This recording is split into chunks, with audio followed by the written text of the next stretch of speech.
The world of Kanto did not begin with a battle cry or a flash of lightning across an open sky. It began with a boy who overslept, a Pokémon who refused to listen, and a road stretching outward from a small town toward everything unknown. This is the story of Pokemon's first season, the Indigo League arc, 80 episodes that shaped the way an entire generation understood friendship, failure, and what it means to keep moving forward. Before you drift any further, settle in as we begin tonight's relaxing journey through the world of Pokemon. If this helps you unwind, subscribe to join the Cozy Club. The road from Pallet Town was never just a road. It carried with it the weight of a dream that Ash Ketchum had carried for as long as he could remember. He was 10 years old when the adventure began, and like most things that matter, it started not with triumph, but with a mistake. Ash was late. On the morning he was meant to collect his first Pokemon from Professor Oak's laboratory, he overslept by just enough time to change everything. The three starter Pokemon, Bulbasaur, Charmander, and Squirtle, had already been claimed by other trainers when he arrived, breathless and apologetic, at the professor's door. What remained was a Pikachu, small, it's electric, and entirely uninterested in being anyone's partner. Professor Oak warned Ash that this particular Pikachu had a strong will and little patience for trainers it didn't yet trust. Ash accepted him anyway, because what other choice did he have? And because somewhere beneath the nervousness of that morning, he already sensed that this small yellow Pokemon was exactly the partner he was meant to find. Pikachu refused to enter his Pokeball. He walked beside Ash on the road out of Pallet Town, rather than traveling inside the small capsule meant to carry him safely. This detail, small as it seemed, contained the entire emotional architecture of what the season would become. The story of Ash and Pikachu was never going to be one of easy obedience or immediate loyalty. It was going to be one of earned trust, built slowly across hardship and shared danger, moment by moment, on a road that stretched further than either of them could yet see. The first true test came almost immediately. A flock of Spearow descended on them in the tall grass just outside Pallet Town, drawn by Pikachu's initial reluctance and the accidental disturbance Ash caused while attempting his first capture. The attack was overwhelming and frightening, the kind of moment that makes you wonder whether a dream is worth the cost of pursuing it. Ash ran. He gathered Pikachu and ran through the rain and the mud, through the darkening afternoon, toward the edge of a waterfall where, with nowhere left to go, he threw himself over Pikachu to shield him from the descending flock.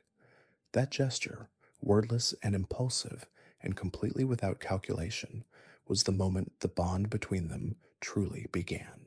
Pikachu looked up from beneath Ash's trembling arms and made a decision that no amount of training could have produced.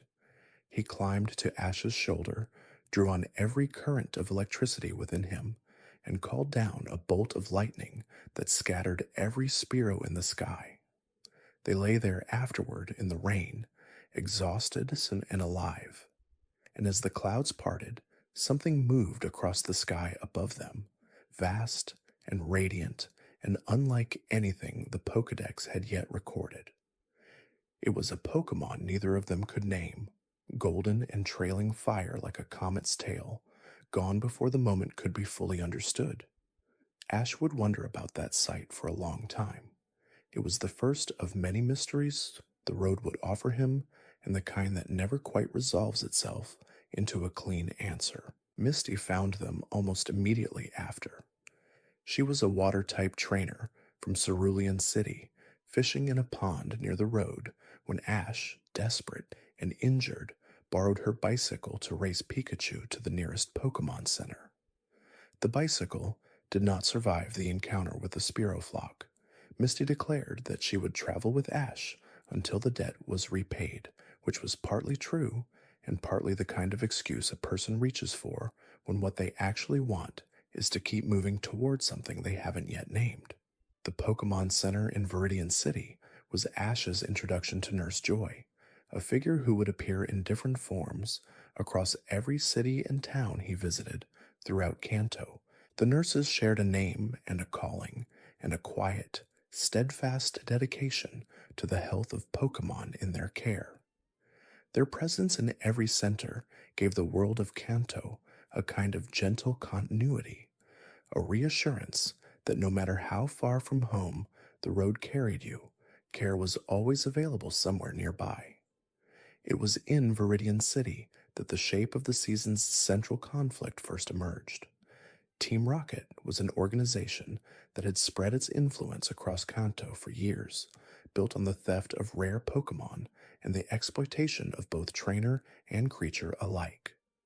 Ash would not encounter their leadership for some time, but the first agents he met would become among the most recognizable figures in the entire history of the anime. Jesse and James were Team Rocket members whose ambitions consistently exceeded their abilities. They traveled with a Meowth who had taught himself to speak human language, a detail that placed him outside the ordinary understanding of what a Pokemon was capable of.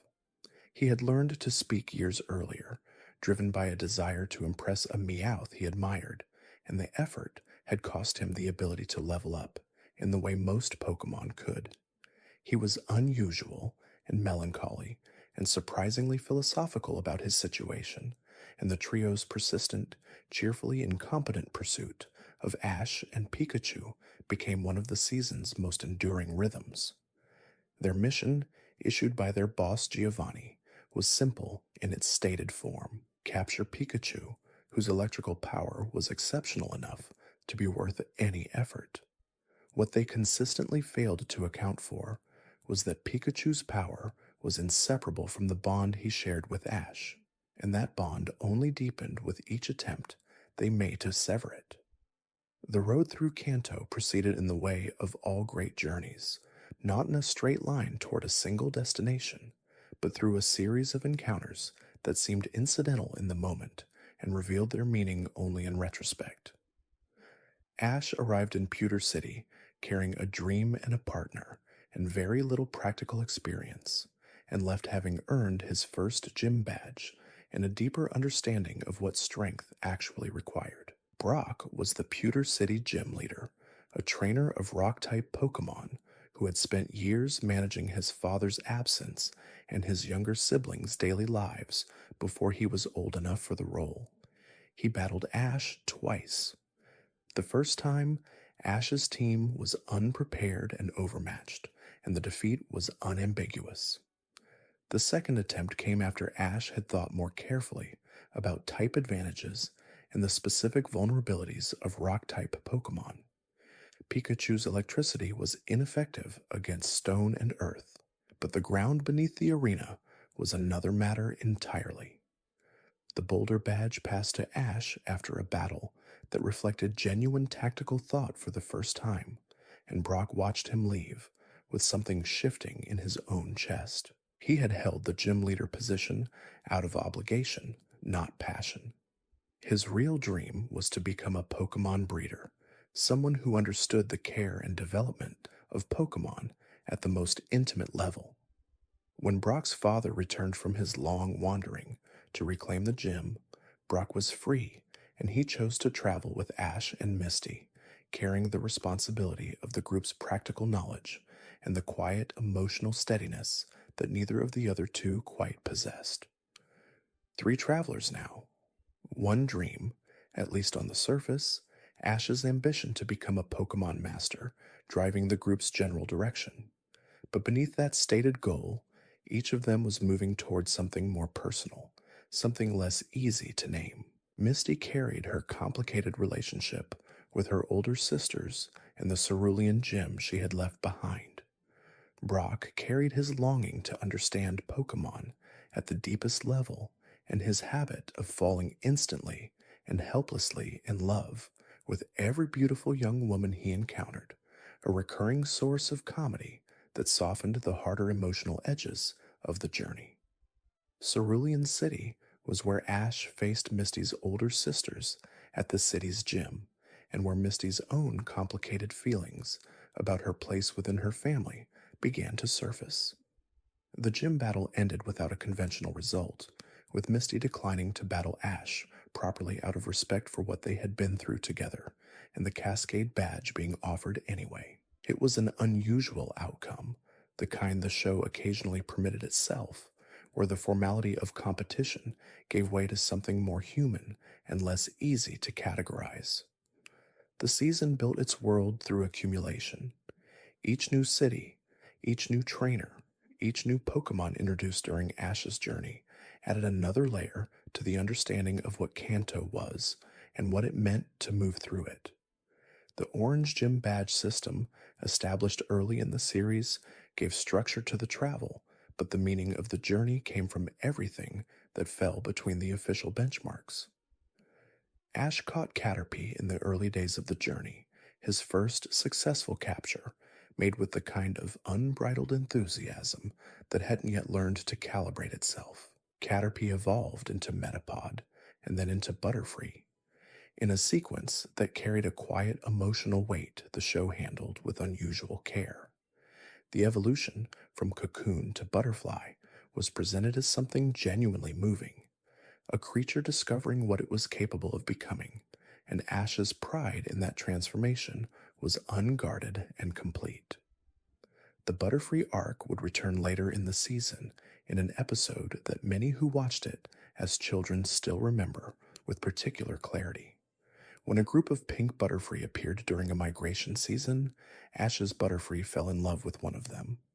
The episode ended with Ash releasing his Butterfree to travel with the migration, to build a life that went beyond what staying with a trainer could offer. It was the first time the series asked its audience to sit with a genuine loss, to understand that love sometimes means choosing what's best for someone else, even when it costs you something real.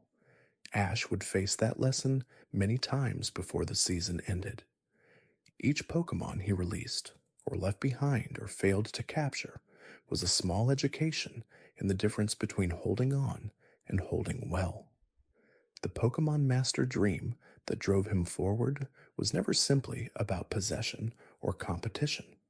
It was about understanding, about developing a relationship with the Pokemon world that went beyond what a trainer's instinct alone could reach. The SS On episode brought a different kind of challenge. The famous cruise ship, traveling through Kanto's waters, was a gathering point for trainers from across the region, and Ash found himself competing in the ship's tournament while navigating the chaos of Team Rocket's presence aboard. Lieutenant Surge's Vermilion City Gym and the thunderous battle with his Raichu came after the ship's dramatic sinking, in which Ash and Misty and Brock helped dozens of trapped passengers escape before the vessel went under. Lieutenant Surge was the first gym leader who openly dismissed Ash as naive. He had trained his Raichu to evolve early and maximize its raw power, and he believed that the strength of a fully evolved Pokemon was inherently superior to the untested potential of one still developing. Ash's Pikachu, given the choice of a Thunderstone that would allow him to evolve into Raichu, declined. It was a moment of remarkable character development for a Pokemon who had begun the season refusing to trust a boy he had just met. The second battle against Surge's Raichu relied on speed rather than power. Pikachu's unevolved form gave him an agility advantage that his evolved counterpart had traded away for strength. The Thunder Badge came from a victory that proved something Ash had been learning all along, that power and strength were not the same thing, and that the qualities a trainer chose to develop in their Pokemon said something about the kind of trainer they were becoming. Lavender Town arrived in the middle of the season like a change in weather. The town was built around Pokemon Tower, a memorial and resting place for Pokemon who had died, and the atmosphere the anime created there was genuinely unsettling in the way only stories aimed at children sometimes dare to be. Ghost-type Pokemon, the Ghastly, Haunter, and Gengar line, lived in the tower's upper floors, and the episode that took place there became one of the most remembered in the entire series. Ash encountered the ghost of a Marowak in the tower, a mother whose spirit had not yet found rest after her death at the hands of Team Rocket.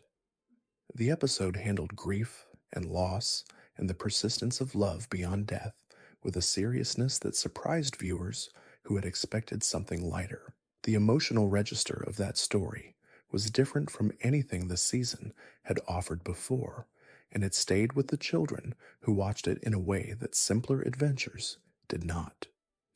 The Haunter who chose to follow Ash out of Lavender Town was another example of the show's willingness to let Pokemon relationships develop on the Pokemon's own terms. Haunter was mischievous and impossible to command in any conventional sense, but genuinely affectionate toward Ash in his own strange way.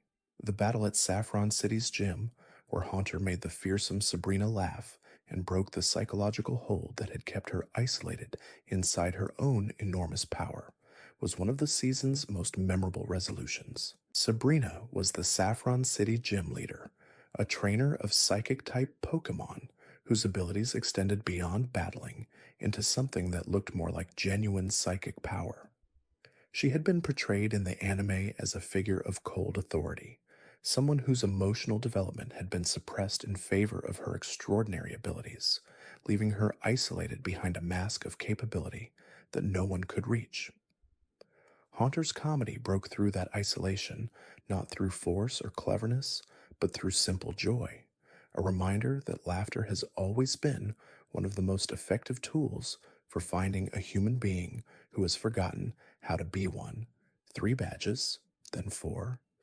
The route through Kanto continued. Celadon City brought the Rainbow Badge and the introduction of Erica, a grass-type specialist whose gym doubled as a flower shop and whose initial disdain for Ash softened when he rescued her beloved Gloom from a fire set by Team Rocket. The morale of that particular episode was woven so naturally into the action that it was easy to miss how deliberately the show had constructed it, that the willingness to help without calculation, even someone who has dismissed you, is its own kind of argument for who you are. Fuchsia City's gym was run by Koga, a master of poison-type Pokemon and the tactics of an artist trained in subterfuge. His gym was built as a maze, walls of invisible glass that disoriented visitors and rewarded careful attention over blunt force. Ash earned the Soul Badge after a battle that required him to adapt to conditions he hadn't anticipated, which was, in its quiet way, the central lesson of every gym battle he fought. You cannot prepare for everything the road will offer. You can only develop the flexibility to meet what arrives. Brock's knowledge of Pokemon biology and care became increasingly essential as the journey deepened. His ability to prepare food that kept the team's Pokemon healthy, his instinct for recognizing illness or distress in a Pokemon's behavior, his understanding of breeding and development, all of this gave the group a practical foundation that Ash's enthusiasm and Misty's tactical water-type knowledge could not have provided alone. The 3 travelers were genuinely complementary, each carrying something the others lacked. The episode at the Pokemon Summer Academy and the various training camps and competitions that punctuated the route between gyms gave Ash opportunities to measure himself against other trainers his own age. These encounters were valuable, not because they produced victories he could add to a list, but because they expanded his understanding of how many different approaches to training existed and how much there was still to learn from each of them. Gary Oak, Ash's rival and the grandson of Professor Oak, traveled through Kanto ahead of him on a trajectory that seemed, for much of the season, simply superior. Gary had a cheering squad. Gary had multiple gym badges before Ash had left Pallet Town's immediate surroundings. Gary traveled with an ease and confidence that Ash found simultaneously motivating and aggravating, a constant reminder that the gap between where he was and where he wanted to be was real and not going to close by itself. What the season quietly tracked across all of Ash and Gary's interactions was not the competition between them, but the way each of them understood what it meant to pursue the dream of becoming a Pokemon master. Gary's approach was efficient and confident and built on natural ability and the advantages of preparation. Ash's approach was built on relationship, on the accumulation of bonds with Pokemon who trusted him, and on lessons learned from failures that Gary, moving faster and more smoothly, sometimes managed to avoid entirely. The season would eventually reveal which approach could be sustained and which would reach its limit. The Pokemon themselves were the emotional center of everything the season offered. Each capture Ash made came with its own story, and the most memorable captures were those that reflected something particular about who Ash was and who he was becoming. Charmander was found abandoned on a rock in the rain, left there by a trainer named Damien, who had decided the small fire type was too weak to be worth keeping. Ash found him there. Charmander's tail flame nearly extinguished by the weather, and brought him to safety. Charmander's recovery and his decision to remain with Ash rather than return to Damien when that trainer reappeared was one of the season's most direct statements about loyalty and what it means to choose someone who chose you first. Charmander evolved into Charmeleon without ceremony, a natural progression of development. But Charmeleon's evolution into Charizard brought with it a complication the show did not resolve quickly or neatly. The fully evolved Charizard simply refused to obey Ash in battle. He would sit down and sleep while his trainer called commands. He would breathe fire at Ash himself when his patience ran out. The dynamic was neither comic nor cruel, but something more honest, a recognition that evolution and power do not automatically produce compliance, and that the trust of a powerful Pokemon cannot be assumed. Charizard's disobedience would persist through the rest of the season and well into the Orange Islands arc that followed. His eventual decision to fight for Ash at a crucial moment in the Indigo League tournament came not from obedience, but from something that had been building all along, a respect that Charizard had been waiting to see Ash earn, and which Ash had been earning without realizing it. Squirtle joined the group through one of the season's more delightful origin stories. The Squirtle Squad was a gang of abandoned Squirtle who had formed their own little society in the absence of the trainers who had left them behind, wearing distinctive sunglasses and causing mischief across the local area. Their leader, a Squirtle with a particularly cool composure, eventually chose to join Ash after working alongside him during a forest fire emergency. He carried his sunglasses with him into Ash's team, a small detail that gave him a distinct identity within the group. Bulbasaur appeared in a village that had become a sanctuary for abandoned and injured Pokemon, protected by a guardian Bulbasaur who had developed a fierce distrust of human trainers. Ash's willingness to battle him fairly and his genuine care for the Pokemon of the sanctuary eventually convinced the Bulbasaur to join him, carrying into the team a quality of steadiness and reliability that grounded the group through whatever chaos arrived next. Primeape came into the picture through one of Ash's less calculated decisions, a pursuit of a wild Mankey who had stolen his hat that escalated into a battle that left Ash with a Primeape he hadn't quite meant to catch. The hat was important. It had been a gift connected to the beginning of his journey, a small object carrying the weight of everything that had happened since Pallet Town, and his willingness to fight for it said something about the things he valued. The hat, the Pokemon, the badge, the road. These were the concrete objects around which the season organized its emotional life. Team Rocket's persistent presence through the season created a rhythm that gave the show much of its structural personality. Jessie and James and Meowth would appear, devise a scheme, execute it poorly, cause chaos, and be sent blasting off again by the end of the episode. But within that familiar pattern, the show found room for genuine character development, particularly in the episodes that explored the pasts of each member of the trio. Jessie had been enrolled in a Pokemon nursing school as a child, but her Pokemon studies had been unsuccessful, and she had eventually drifted toward the organized ambition that Team Rocket offered her, even if the ambition was frequently misapplied. James had grown up in a wealthy family and had run away from an arranged engagement to find something like freedom on the road, even the road of minor criminality.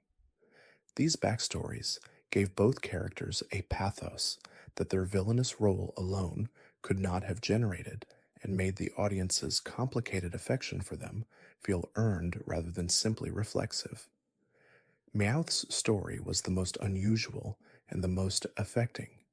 The episode that explained how he had learned to speak revealed a loneliness at the center of his character that the comedy of his daily interactions usually kept well covered. He had fallen for a female Meowth who admired powerful humans and their ways, and he had spent long months teaching himself to walk upright and speak their language in the hope of impressing her.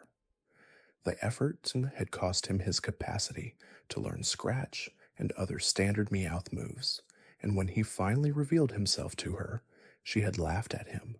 He had worked so hard to become something she might value, and the result was that he had made himself something neither Meowth nor human, belonging fully to neither world. That particular grief was handled with a lightness that kept it from becoming too heavy for the show's tone.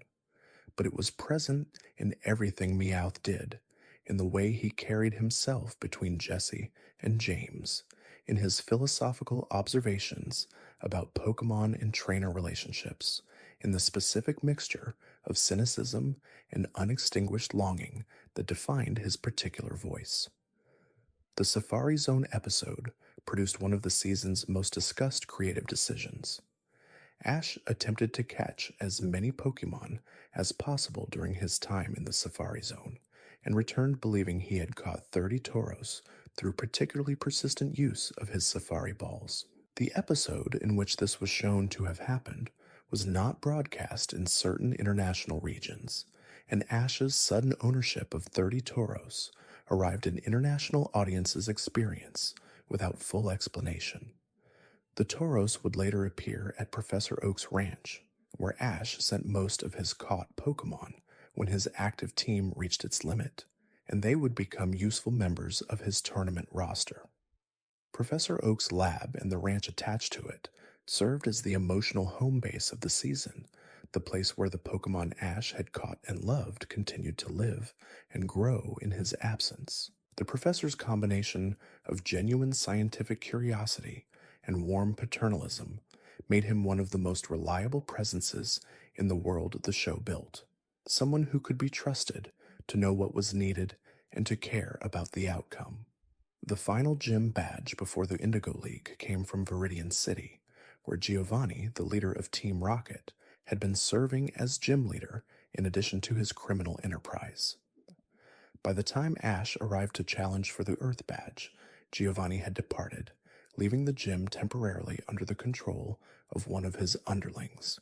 The battle that followed was chaotic, and the Earth badge came through means that we're slightly irregular even by the show's flexible standards, but it completed Ash's collection and opened the door to the Pokémon League at long last. 8 badges, a team of friends, a road behind them long enough to be proud of, and ahead of them still with everything left to find. The approach to the Indigo League tournament brought with it a renewed sense of what the season had been building toward. The Pokémon League was held at the Indigo Plateau, a site where trainers from across Kanto gathered to compete in the most significant tournament the region offered. Ash arrived alongside hundreds of other qualified trainers, all of them carrying the same collection of 8 badges and the same months of travel and growth behind them. The preliminary rounds of the competition began with a series of one-on-one battles and specialized competitions designed to test different aspects of a trainer's ability. Ash competed in a swimming competition, in a race, and a sumo-style Pokemon battle before reaching the main tournament bracket, each event drawing on a different dimension of preparation and relationship with his team. The tournament bracket itself was structured in rounds of 5-on-5 battles, then 6-on-6 as the competition advanced. Ash moved through the early rounds with the combination of instinct and deepened relationship that had characterized his battling style all season, winning battles that sometimes came down to trust as much as strategy, to the willingness of a Pokemon to push past apparent limits because the trainer had earned that willingness through months of care and honest effort. His battle against Richie was the season's final and most difficult test. Richie was another trainer, roughly Ash's age, traveled on a similar path through Kanto, and the two had developed a genuine friendship during their time at the League. The match required Ash to battle someone he liked against a backdrop of circumstances that had conspired to make the contest unfair, including exhausted Pokemon and a critical intervention by Team Rocket that left Ash's team depleted before the battle even began. Charizard, called to battle in the contest's later stages, chose to lie down and sleep rather than fight. The crowd watched in confusion. Ash stood at the trainer's platform, calling his Pokemon's name with a desperation that was exactly as honest and painful as it appeared. And Charizard did not move. The loss was final. Ash was eliminated from the Indigo League in the top 16, not the champion, not even close to the level he had told himself he would reach before the journey began. The evening after the loss was one of the season's quietest and most carefully observed scenes. Ash sat alone with his Pokemon and said almost nothing. His team gathered around him, and the absence of words in that moment said more than the dialogue of any battle. They had come this far together. That was real and permanent, and nothing the final result could take away. What the season had built across those 80 episodes was not a story about winning. It was a story about what a person learns when they choose to care about something larger than themselves, when they allow the vulnerability of real relationship with other living things, when they accept that the road is the point and not simply the means of arriving somewhere more important. Ash had left Pallet Town with a Pikachu who refused to go inside a Pokeball. He was returning with a team of Pokemon who had chosen him across months of shared difficulty and genuine affection, with two traveling companions who had found in the journey something they hadn't known they were looking for, and with a deeper understanding of what becoming a Pokemon master actually required. The dream had not been achieved, but the dream was still alive, and the person carrying it had become someone more capable of eventually reaching it. Pikachu, riding on Ash's shoulder as they left the Indigo Plateau, was as real and present as the day he had chosen to call lightning down from a storm to protect a boy who had thrown himself over him in the rain. That bond was the season's central fact. Everything else, every badge, every battle, every lesson in defeat and recovery had been built around and because of it. The Kanto region had offered Ash everything it had. He had taken not the championship trophy, but something that lasted longer. The road continued, it always does. There are aspects of that first season that reward closer attention when you return to them with the benefit of years and the accumulated weight of everything the franchise became in the decades that followed.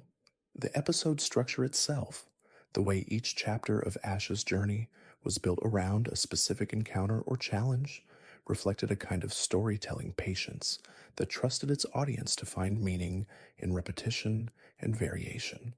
The same basic shape recurred throughout the season. New city, new people, new Pokemon, a problem to solve or a battle to fight, a lesson that arrived through the specific texture of that episode's events rather than through explicit statement.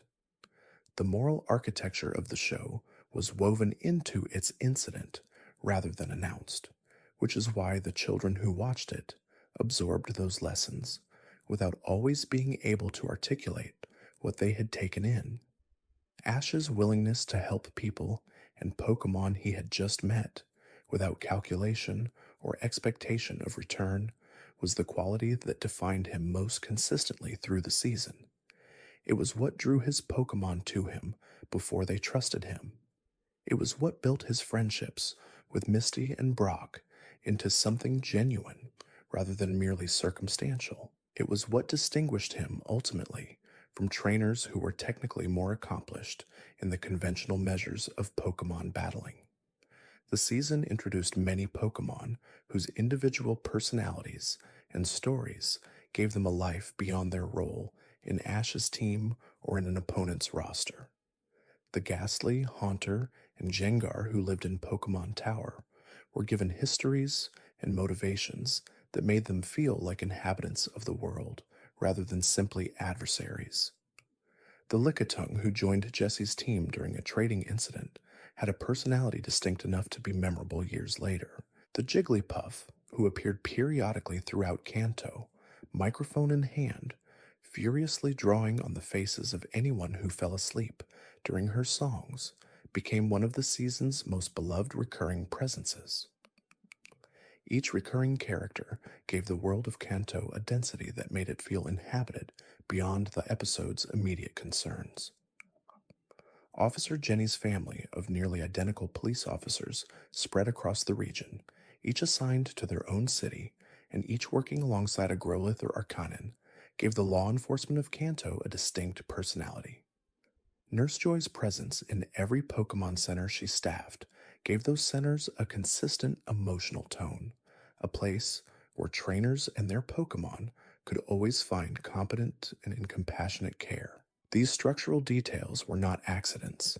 They were deliberate choices that gave the show's world a coherence that made the travel feel like movement through a real place rather than through a series of disconnected settings.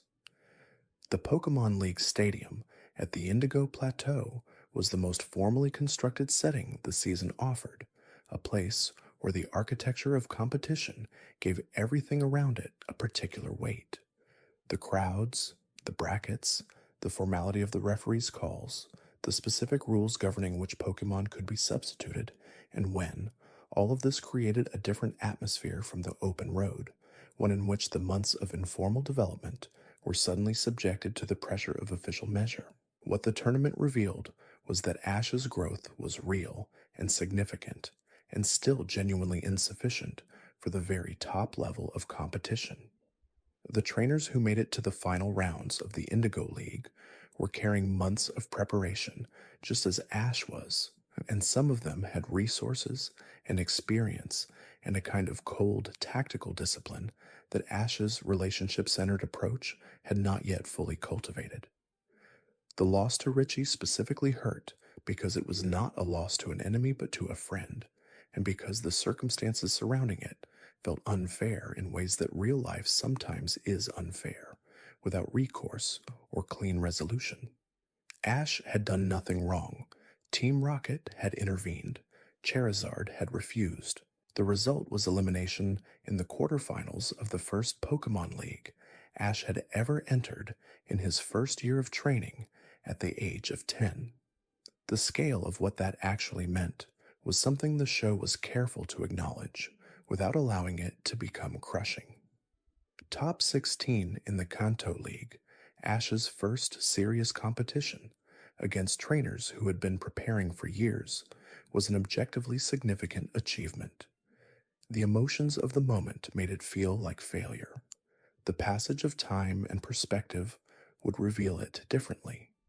Ash's mother, Delia, had watched his journey from Pallet Town with a mixture of genuine worry and genuine pride that the show occasionally surfaced in small ways. Her relationship with her son contained the specific tenderness of a parent watching a child move toward independence and independence's inevitable distance. Mr. Mime, who had come to live at the Ketchum house during Ash's travels, had taken on something of the domestic role in Ash's absence, a detail that was handled with affection and just enough comedy to keep it from becoming too pointed. The world of Kanto extended in every direction beyond the paths Ash traveled through it. The season periodically offered glimpses of this wider world through the Pokemon researchers and trainers and ordinary residents of the cities Ash passed through, each of them living a life the show was not primarily concerned with, but whose existence gave texture to the edges of what the camera did choose to follow. Professor Oak's research into the relationships between Pokemon and the natural environment they inhabited ran through the background of the season as a kind of philosophical context for everything Ash experienced directly. The idea that Pokemon were not simply tools or opponents, but living participants in a world that human beings shared with them, a world that required care and attention rather than simply exploitation, was present in the professor's work and in the ethics that Ash's choices consistently embodied. The Ho-Oh sighting that opened the season, that golden bird crossing the sky above Ash, and a freshly bonded Pikachu in the aftermath of the Spearow encounter carried a significance that the first season did not fully explain. Its presence was more poem than plot, a promise of something larger than the immediate journey, a reminder that the world of Pokemon contained dimensions not yet visible from the road between Pallet Town and Viridian City. It was an image about wonder itself, about the way certain moments announce to you that you are part of something much larger than you can currently see, and that the right response to that announcement is not to try to grasp it immediately, but to keep moving forward and trust that the road will eventually deliver you to understanding. The season ended not with answers, but with continuation. The road from the Indigo Plateau led forward rather than back. There were other regions. There were other leagues. There were other Pokemon whose stories had not yet been encountered, and other trainers whose perspectives would expand what Ash understood about his own journey. Misty would eventually return to Cerulean City to take her place as its gym leader, the role she had been born into and had spent the early season running away from. Brock would continue traveling, studying, developing the encyclopedic knowledge of Pokemon care that was always his real vocation. Both of them would return to Ash's side at later points in his journey, the connections built across Kanto too genuine to simply end when the formal conditions of the group's travel changed. Pikachu remained. Always Pikachu remained. Through every region, every rival, every new companion who joined the journey, and every old one who went their own way, the small yellow Pokemon who had refused to enter a Pokeball on the morning of departure was still there on Ash's shoulder, as present and essential as he had been on the road out of Pallet Town in the rain. The first season of the Pokémon anime achieved something that very few pieces of entertainment aimed at children managed to sustain across a full season's length. It built an emotional world convincing enough that the people who first encountered it as children carried it with them into adulthood, not as nostalgia exactly, though nostalgia was part of it, but as something more like a first vocabulary for certain kinds of feeling that the show had helped them learn to recognize and name. The feeling of leaving home and not knowing what you are moving toward. The experience of finding, in the unlikely company of people you did not choose, something that functions like family. The education that comes from failing honestly and having to decide what to do next. The specific quality of caring for something or someone whose well-being you cannot fully control, and having to love them anyway, with that incompleteness acknowledged and accepted. These were the lessons the first season of Pokémon taught, woven through badge battles and Team Rocket schemes and Pokémon Center visits and long afternoons on the road between cities. The children who watched it absorbed those lessons through the specific emotional texture of Ash's journey and Pikachu's presence and the landscape of Kanto unfolding around them both. There are places in every journey where something takes root without your quite knowing it is happening. The first season of Pokémon was one of those places for an entire generation. It planted something that grew quietly for years, something that surfaces sometimes in the particular quality of late afternoon light, or in the sight of a small creature doing exactly what it is meant to do, or in the memory of a morning when everything was uncertain and the road stretched out ahead, and for just a moment you could feel the full weight and wonder of not yet knowing where you were going. There is a particular quality to the beginning of something that only becomes visible from a sufficient distance. When you watch the first episode of the Pokemon Anime's Indigo League arc today, knowing everything that followed across decades of the franchise's history, you are watching it from a perspective that the people who created it could not have possessed. And yet the episode holds. It remains as the beginning it was always meant to be, its specific choices grounded in a vision of what the story required rather than an awareness of what it would eventually become. Pallet Town was designed as the simplest possible starting point. It was small and quiet and green, a place defined by what it lacked rather than what it offered. There was no gym in Pallet Town. There was no commercial center, no particular landmark that would draw travelers or distinguish the town in any regional conversation. There was Professor Oak's laboratory, set up on a hill at the edge of the settlement, and there were the homes of the people who lived there, and there was the road that led out of it in several directions toward the larger world. This deliberate smallness was not an accident.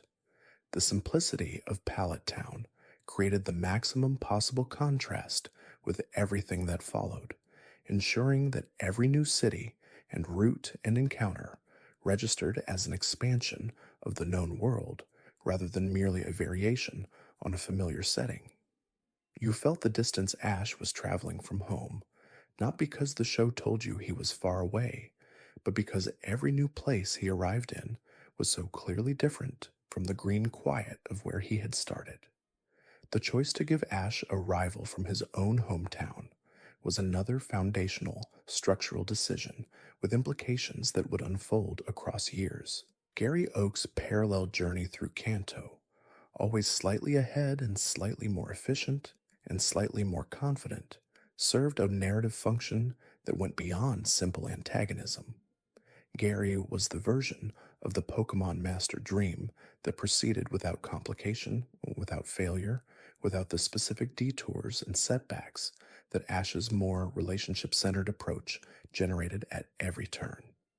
Their rivalry was not hostile in the conventional sense.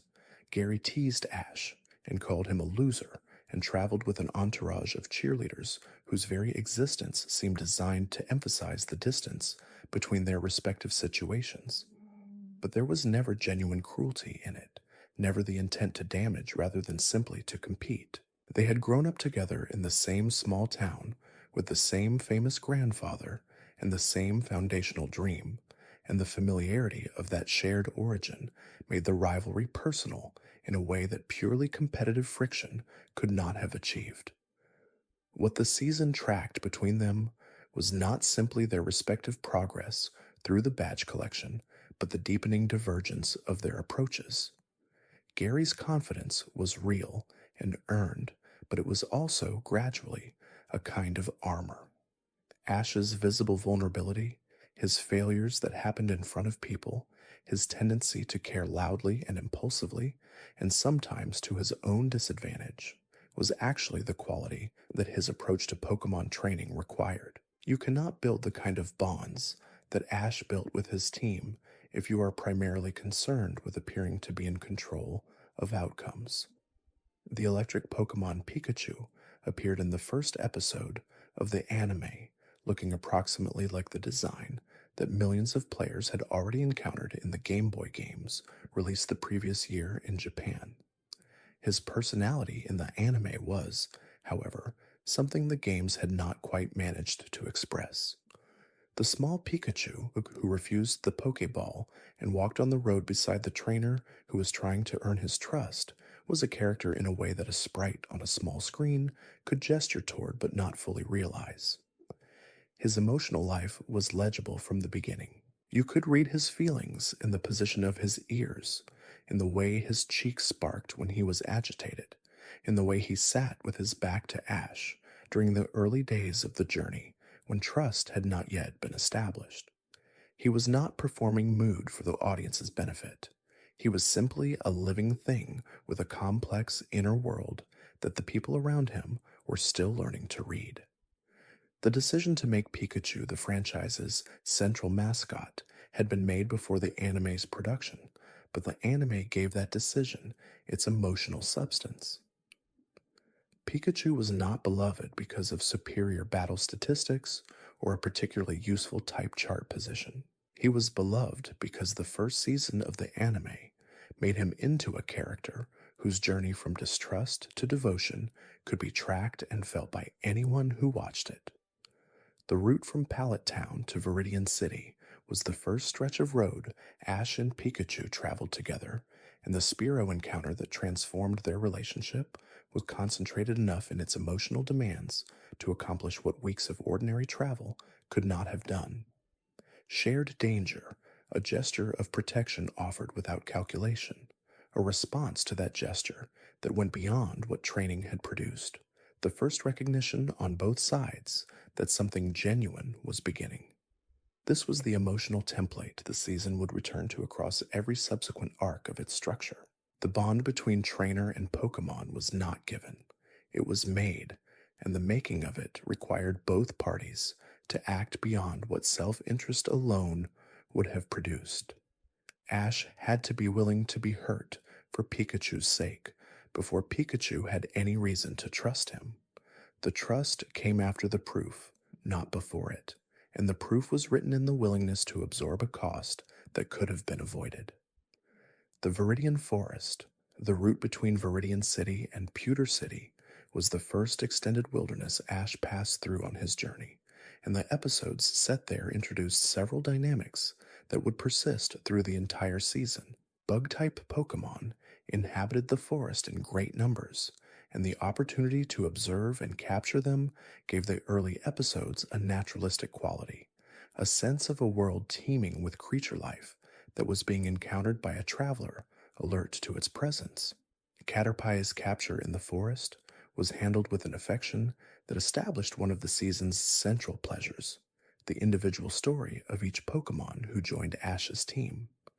The small bug type was frightened of humans and particularly of Misty, whose distaste for bug-type Pokémon was one of her most consistent character traits. Ash's gentleness with Caterpie, his willingness to hold and reassure a creature that his traveling companion found repellent, was one of the first illustrations of his instinctive capacity to extend care toward Pokémon who were not yet capable of earning it in any conventional sense. Caterpie's evolution was swift. He cocooned himself into Metapod almost immediately, and the episodes in which Ash traveled with a Pokémon who could only harden in battle were handled with a humor that never lost its underlying affection. Ash defended Metapod from a Beedrill swarm with a ferocity that was completely out of proportion to his practical ability to do so, and completely in proportion to the degree to which he had already made Metapod's welfare his personal responsibility. The emergence of Butterfree from the cocoon was presented as a moment of wonder without condescension. The show trusted that its audience would feel the magic of that transformation without having it explained to them, and the trust was well placed. Something about watching a creature discover wings it did not know it had, watching it rise for the first time into air it had never before been able to occupy, touches something in a viewer that is deeper than the cognitive processing of a plot development. Butterfree was also, in the context of the season's earliest episodes, the first demonstration that evolution in the Pokémon world was not simply a matter of becoming more powerful. The butterfly that emerged from Metapod's shell was different in kind from the caterpillar who had entered it, inhabiting the world through a completely altered relationship with space and movement and possibility. The evolution was a transformation of nature, not merely a scaling upward of existing capacities. The theme of transformation ran through the entire first season in multiple registers. Every Pokémon who evolved in Ash's presence or under his care was undergoing a transformation whose causes were partly biological and partly relational, shaped by the quality of connection between trainer and Pokemon in ways the show dramatized without systematically explaining. Gym leaders were the season's formal structure, the official sequence of challenges that gave Ash's journey its external shape. But they were also characters with their own stories, each of them a specialist in a particular type of Pokemon whose expertise illuminated something about that type's essential nature and the qualities it demanded from anyone who sought to understand it. Brock's mastery of rock-type Pokemon was connected to a quality of endurance, a willingness to absorb difficulty without yielding that expressed itself in his management of his family's gym and his younger siblings' daily lives. Rock-type training at the level Brock practiced, it required a kind of patient consistency, a building of foundations that would hold under pressure, that mirrored the geological processes through which the stones themselves were formed. Misty's sisters, who ran the Cerulean City Gym in Misty's absence, were entertainers rather than serious battlers, known more for their synchronized swimming performances than for genuine tactical depth. Their comfort with this self-presentation, their willingness to be charming and decorative rather than formidable, created the context for the tension that drove Misty's own character arc through the season. She was the sister who had chosen the harder path, the one who was training seriously rather than performing casually, and the gap between her genuine capability and her family's comfortable mediocrity was something she was still working out how to live with. Lieutenant Surge's approach to training was the most explicitly articulated philosophy the season offered. He believed that strength was the only real variable that mattered in a Pokemon battle, that the advantages of a fully evolved form should be sought as quickly as possible, and that anything which stood in the way of maximum power was a sentimental weakness. The trainer's relationship with their Pokemon in Surge's framework was instrumental. The creature was a tool for the expression of a tactical vision, not a partner in a shared project.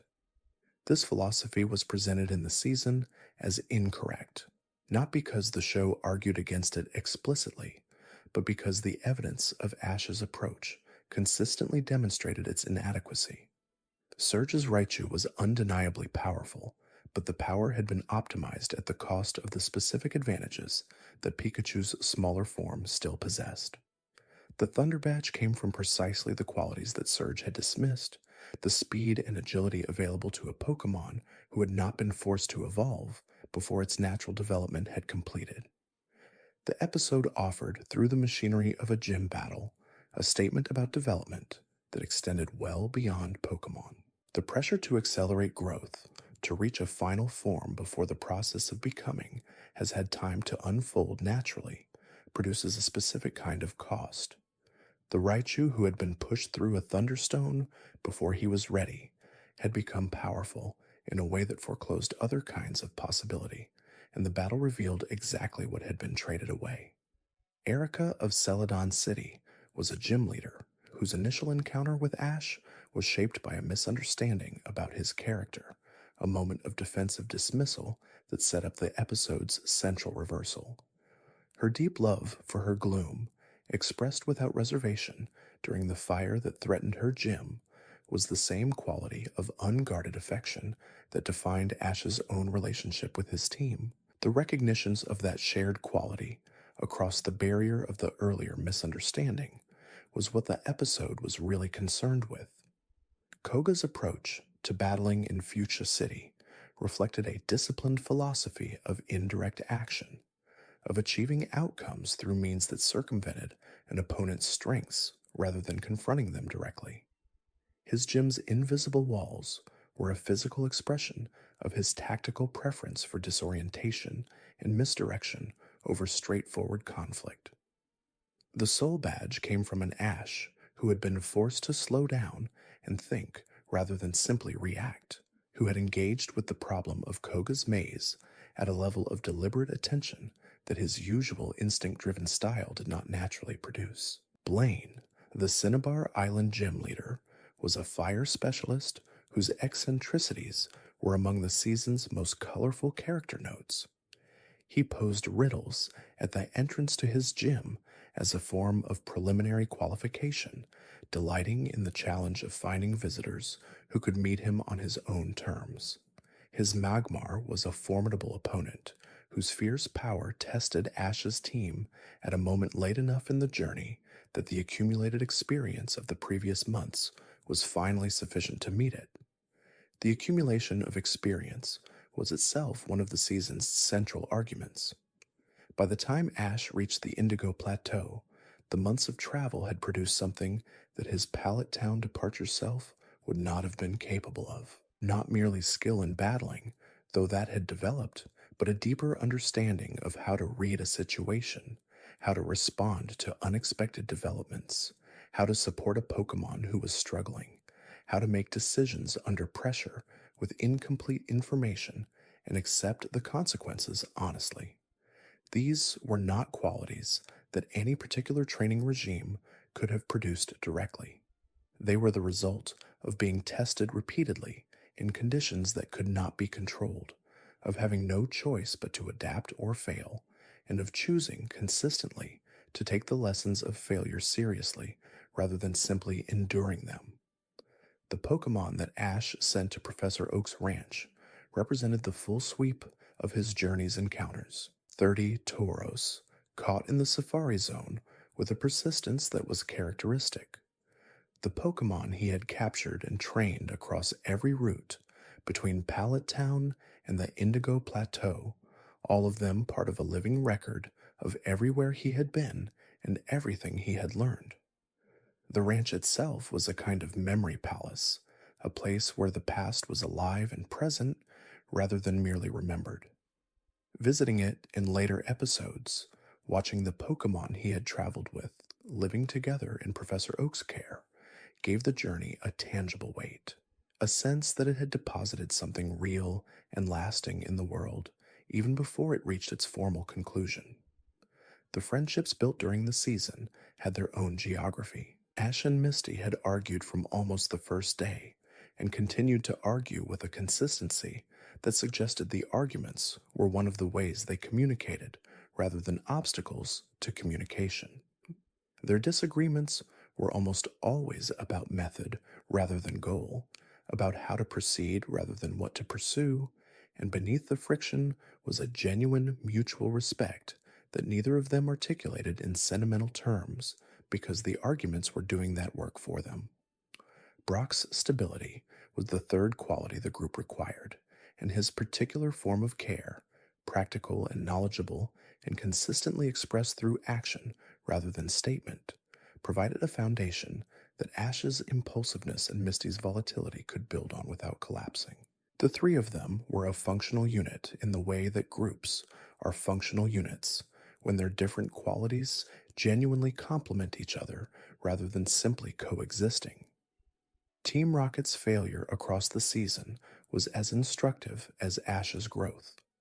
Every scheme they developed to capture Pikachu was defeated not by superior power, but by the same quality that had allowed Ash's approach to succeed, the genuine bond between trainer and Pokemon that produced outcomes no purely tactical analysis could have predicted. Pikachu was not simply a powerful electric type. He was a partner in a relationship whose protective capacity extended well beyond what his individual stats suggested. Giovanni's distance from the daily operations of his three most recognizable agents was itself a statement about the limitations of the organization's approach. Team Rocket's hierarchy was fundamentally extractive, treating Pokemon as resources to be obtained and deployed rather than as living participants in a shared project. The organization's consistent failure to achieve its stated objectives reflected this foundational misunderstanding, a category error that no amount of operational adjustment could correct. The season's engagement with what Pokemon actually were beneath the battling system and the type advantages and the badge requirements was one of its most thoughtful and sustained achievements. Pokemon were presented as living creatures with individual personalities, histories, emotional lives, and relationships with other creatures and with the world they inhabited. The trainer's role was not to own and control these creatures, but to understand them well enough to develop a genuine partnership in which each party was changed by the relationship. This understanding was never stated as a thesis. It was demonstrated through episode after episode of specific encounter and specific consequence, through the cumulative evidence of what happened when trainers treated their Pokemon as partners and what happened when they didn't. Damien's abandonment of Charmander on a rock in the rain was the season's most direct statement about what the trainer-Pokemon relationship was not, and the image of that small fire type sitting in the weather with his tail flame guttering was the season's most direct emotional argument for why the relationship mattered.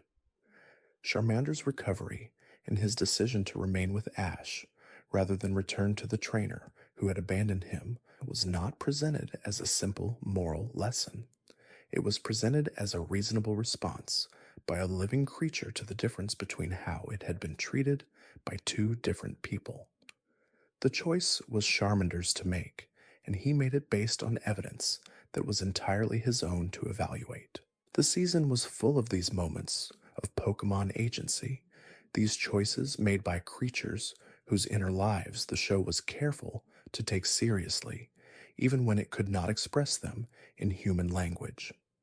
A Pokemon's decision to follow a trainer, to fight for them, to trust them with the full expression of their capabilities, was always understood as something that had to be earned rather than assumed, and the earning of it was the season's central project. Ash earned it imperfectly and inconsistently, and with regular reversals and setbacks that made the final relationships more convincing rather than less. The Charizard who refused to battle was not a narrative failure, but a narrative truth, a reminder that the bond between a trainer and a powerful Pokemon is not a switch that gets thrown and stays in one position. It requires maintenance and respect and continued demonstration of the qualities that produced it in the first place. The season's final episodes gave each of these themes their fullest expression. The Indigo League tournament, with its crowds and brackets and formal significance, was the pressure test that revealed the quality of everything the previous months had built. Not all of it held under the pressure. Some of it failed in ways that were painful and honest and entirely consistent with what the season had been teaching all along. The failure to win the tournaments was not the failure of the season's central project. It was the demonstration of how seriously that project took its own stakes. Ash had pursued something real. He had measured himself against a real standard, and the measurement had revealed exactly where he stood. That knowledge was not comfortable, but it was the most useful thing he could have received at this point in his development. The willingness to be genuinely measured, to enter a competition whose outcome you cannot control and accept what the measurement reveals, is itself a kind of courage that the season modeled without making a speech about it.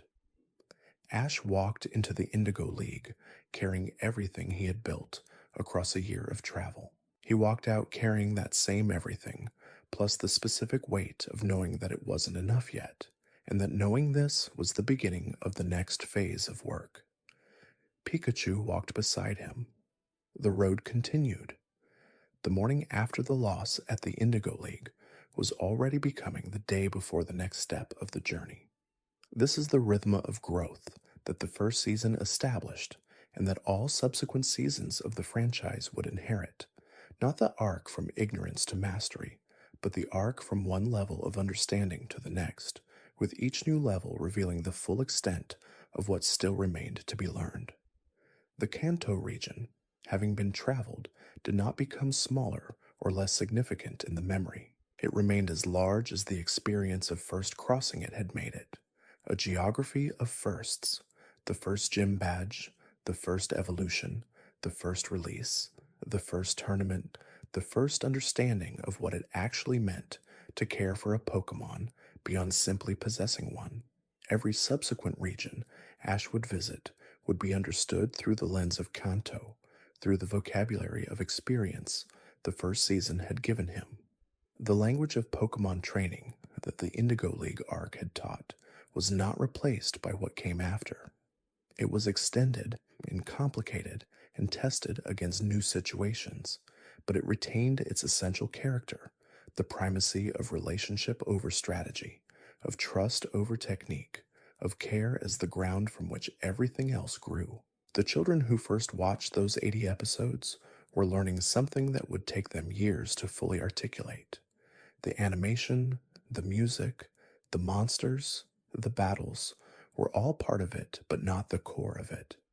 The core of it was this: that the most important things are made through consistent attention to the needs of something outside yourself, and that the work of that attention, even when it fails in its immediate purposes, is never wasted. Ash Ketchum, 10 years old, standing on the road outside Pallet Town with a Pikachu who didn't trust him yet, was already doing that work. He would do it for decades more. The first season of the Pokémon Anime was the record of its beginning, and beginnings, when they are honest and specific and built on true foundations, have a way of lasting. The specific geography of Kanto in the anime was never quite the same as the geography of the games that had introduced players to the region the year before the anime's broadcasts began. The routes between cities were longer in the anime's telling, populated with people and Pokemon and incidents that the game's mechanical structure could not have contained. The world breathed differently in animation, expanding the spaces between landmarks into room for the kind of human and creature encounter that gave the series its emotional substance. Route 1 between Pallet Town and Viridian City was the first stretch of that expanded world. In the game, a trainer could cross it in under a minute. In the anime, the same route carried within it the encounter with the Spearow flock, the first expression of Pikachu's true power, and the moment that sealed the bond between the season's two central characters. The anime understood that the distance between 2 points was measured not in steps, but in what happened along the way. This understanding shaped everything about how the season moved. The official road through Kanto's 8 gyms could theoretically have been traveled in a much more direct fashion, following the numbered routes from city to city without deviation or detour. Instead, the season consistently expanded outward from that central spine, finding stories in the gaps between official destinations that gave the journey its texture and its depth. Some of those detours were the most memorable episodes the season produced. The island where Pokemon had been abandoned and a single Bulbasaur had appointed himself their guardian was not on any map of Kanto's official geography. The forest, where a colony of Exeggcute and their Exeggutor guardian lived in an ecosystem balanced by centuries of undisturbed habitation, was similarly off the marked routes. These places existed in the margins of the official world, and Ash found them because he was a traveler who paid attention to the margins, who noticed things that were happening alongside the main road, and was willing to step off the designated path to understand them. The recurring motif of abandoned or mistreated Pokemon was one of the season's moral threads, sewn through multiple episodes in ways that never became didactic, precisely because each instance was specific and particular rather than general. Charmander on his rock in the rain was the most direct version of it. The Squirtle Squad's formation from a group of Pokemon whose trainers had given them up was another. The Primeape encounter, which ended with Ash catching a Pokemon whose rage was connected to a specific hurt, offered a variation in which the damage done to a Pokemon was emotional rather than physical. The show was careful not to reduce these situations to simple villains and simple victims. Damien, who had abandoned Charmander, was portrayed as selfish and dismissive, but the episode's emotional energy was not primarily about condemning him. It was about Charmander's recovery, about the decision Charmander made with full information about both options available to him. The moral argument was embedded in the character's choice rather than in the narrative's judgment. This approach gave the ethical content of the season a dignity it might not have had if the show had been less trusting of its audience's capacity to draw conclusions from presented evidence. Children watching did not need to be told that abandoning a Pokemon who loved you was wrong. They needed to see what it looked like and what happened to a creature it happened to, and the season gave them that without commentary. Ash's team of Pokemon reflected the full range of the region's biological diversity in ways the game's mechanical systems couldn't fully express. The type chart that governed battle outcomes in the games existed in the anime as one factor among many, significant but not determinative. The temperaments and histories and individual personalities of the Pokemon in Ash's care shaped every battle he fought with them, often in ways that had nothing to do with type matchups. Bulbasaur's steadiness in crisis situations, his reliability under pressure, the quality of quiet competence that made him someone you wanted alongside you when things went wrong, these were character traits that the game's mechanics could gesture toward through movesets and stat distributions, but never quite express. The anime made them visible and consistent, and Bulbasaur's relationship with Ash over the course of the season became one of the show's quietest and most durable emotional achievements. Squirtle's coolness was the specific quality of unflappable self-possession he had brought with him from his time leading the Squirtle Squad, expressed itself in how he approached difficult situations.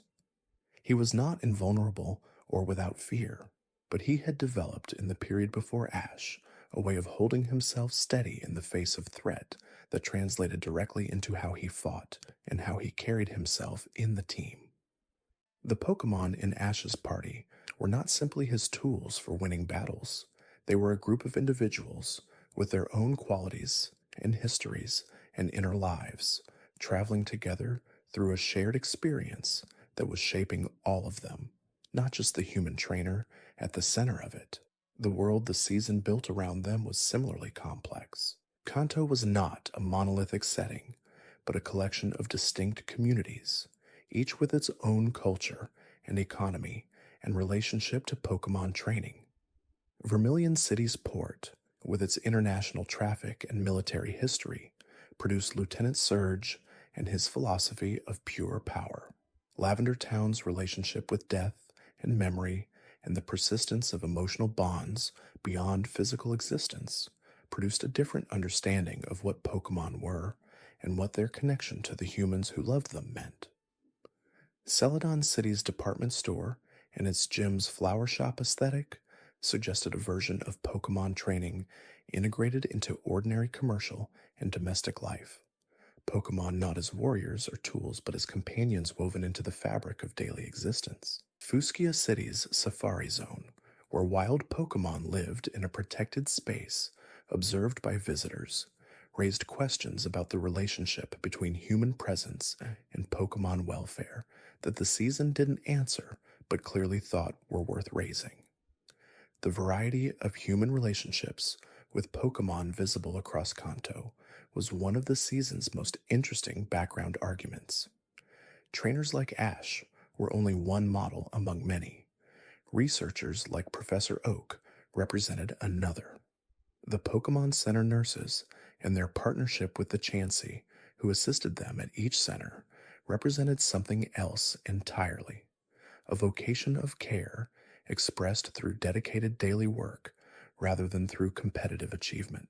The Safari Zone's wardens, the berry farmers whose crops attracted certain Pokemon, the fishermen on Kanto's water routes, the ordinary residents of small towns who kept Pokemon as companions without any interest in battling. All of these figures populated the edges of the season's main story and gave the world a density that went beyond what the plot required. The music of the season was itself a character, carrying tonal information that the visuals alone couldn't have conveyed. The field theme that played across the outdoor routes of Kanto established a quality of gentle forward movement, of open space being crossed at a pace that permitted noticing what was alongside the path. The gym battle themes introduced urgency and significance without losing the show's fundamental warmth. The melancholy piano that accompanied moments of loss or reflection, the Butterfree release, the Lavender Town sequences, the late night conversations between Ash and Pikachu that occasionally surfaced in quieter episodes created pockets of emotional depth within the season's generally bright and active atmosphere. The decision to give Pikachu's voice a distinctive sound quality, Pikachu's single voice actress maintaining that specific timbre across all emotional states and all dramatic situations, was one of the production's most consequential choices. A viewer could tell from Pikachu's voice quality whether he was excited or afraid, or exhausted or determined, without any other contextual information, simply from the emotional coloring of a name called with different inflections. This gave the character an expressive range that went well beyond what was strictly necessary for a supporting character role and contributed substantially to the depth of the bond the audience formed with him. The Pokédex, voiced by a narrator who appeared to be reading from a clinical database about each new creature Ash encountered, created a running counterpoint to the show's emotional register. The device's flat informational delivery of facts about Pokemon biology and behavior existed alongside the show's rich character portrayals of those same creatures, and the gap between the two was itself an argument. The Pokédex could tell you what a Butterfree weighed, and what its wingspan was, and what moves it could learn. It could not tell you anything about why the moment of watching a Metapod split open and release a fully formed butterfly into the air for the first time hit you the way it did. Science had its place in the world the season built. Professor Oak's research was taken seriously, and his expertise was genuinely useful.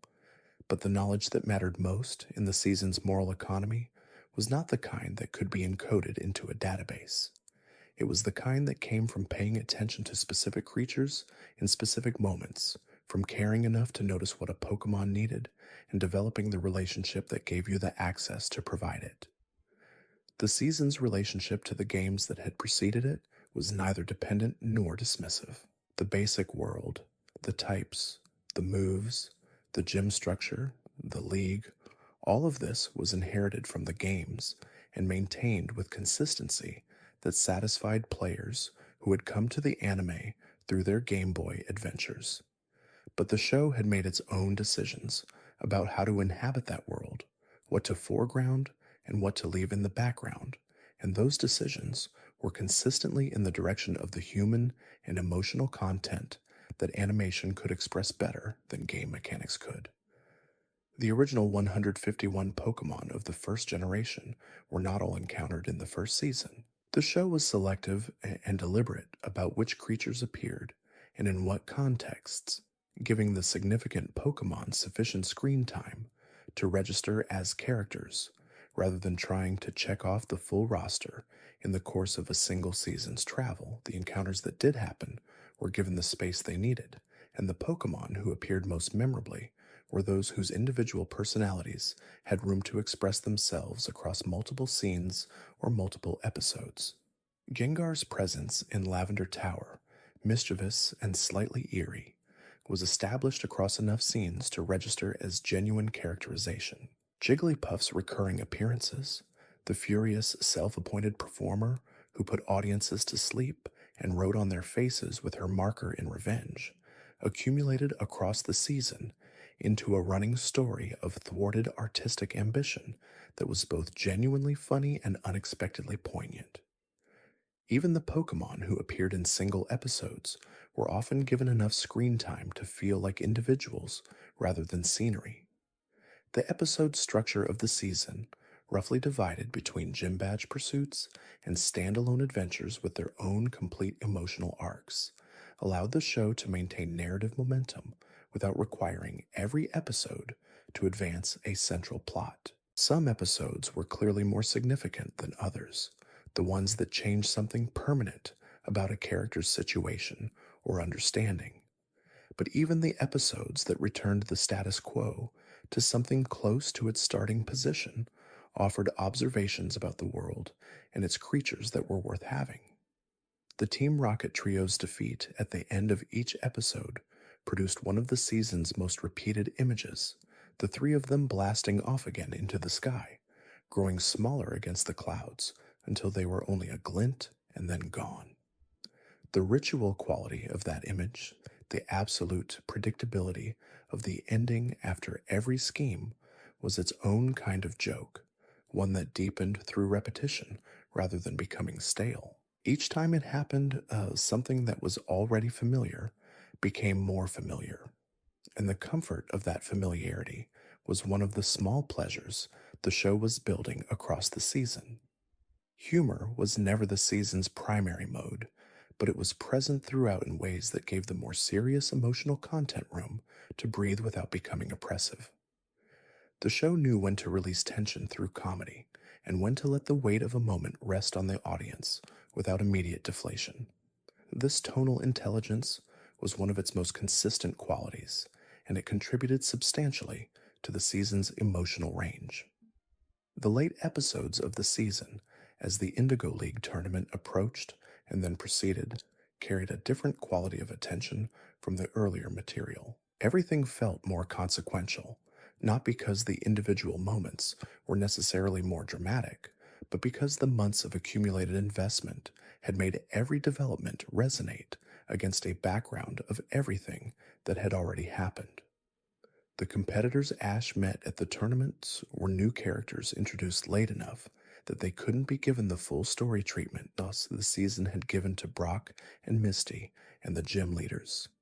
But several of them were sketched with sufficient specificity to feel like real people whose journeys paralleled Ash's without being identical to it.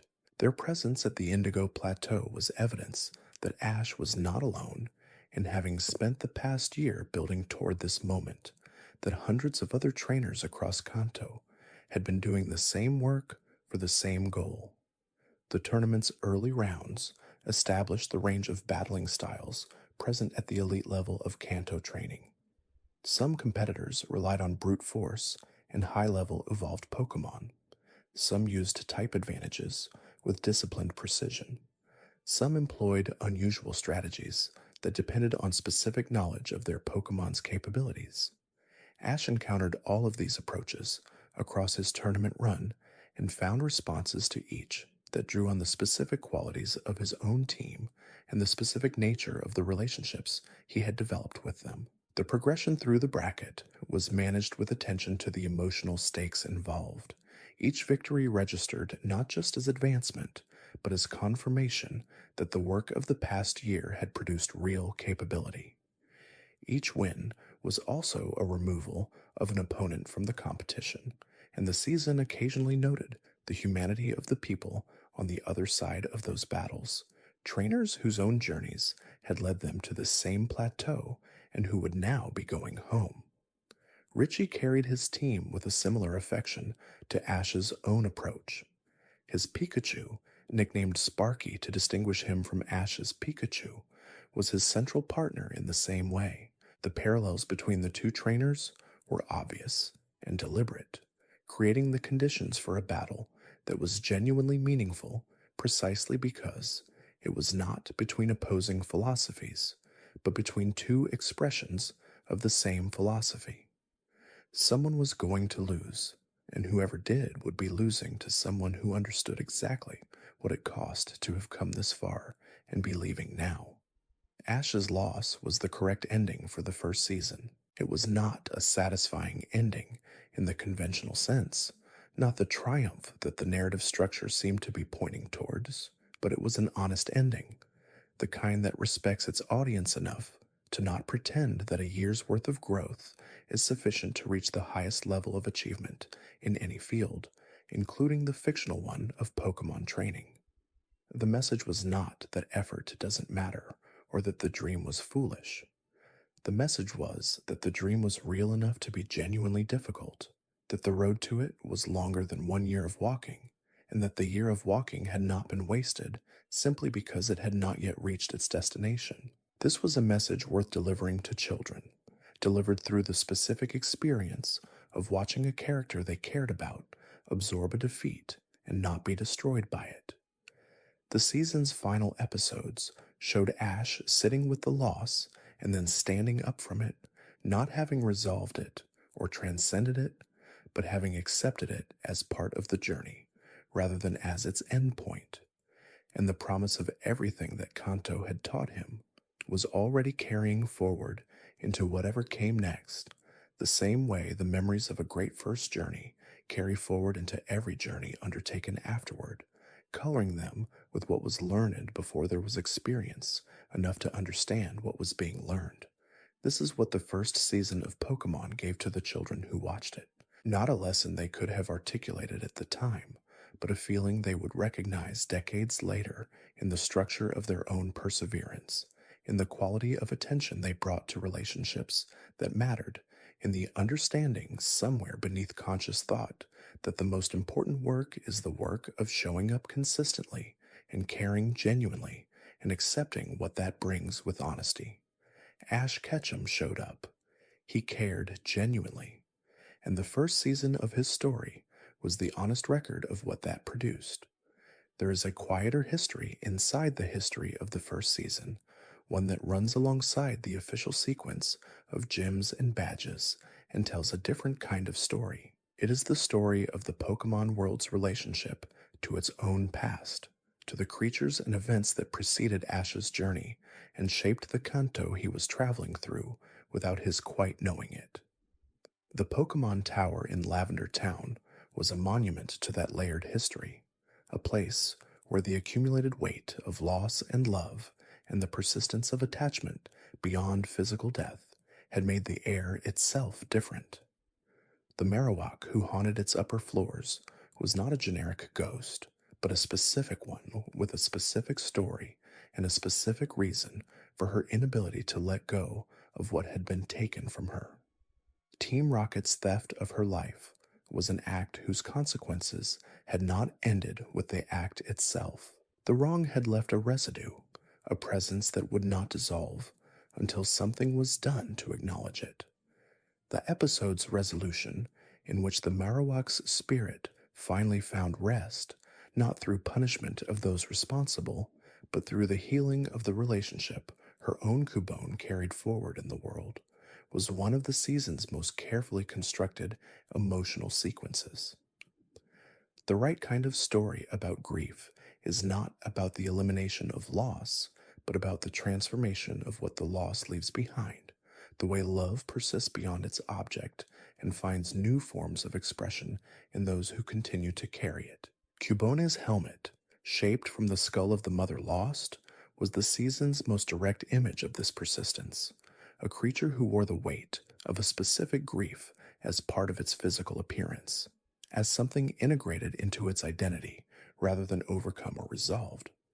The anime's willingness to let that remain unresolved, to not find a way for Cubone to remove the helmet and become something simpler and lighter, was a respect for the reality of loss that children watching absorbed without necessarily being able to articulate.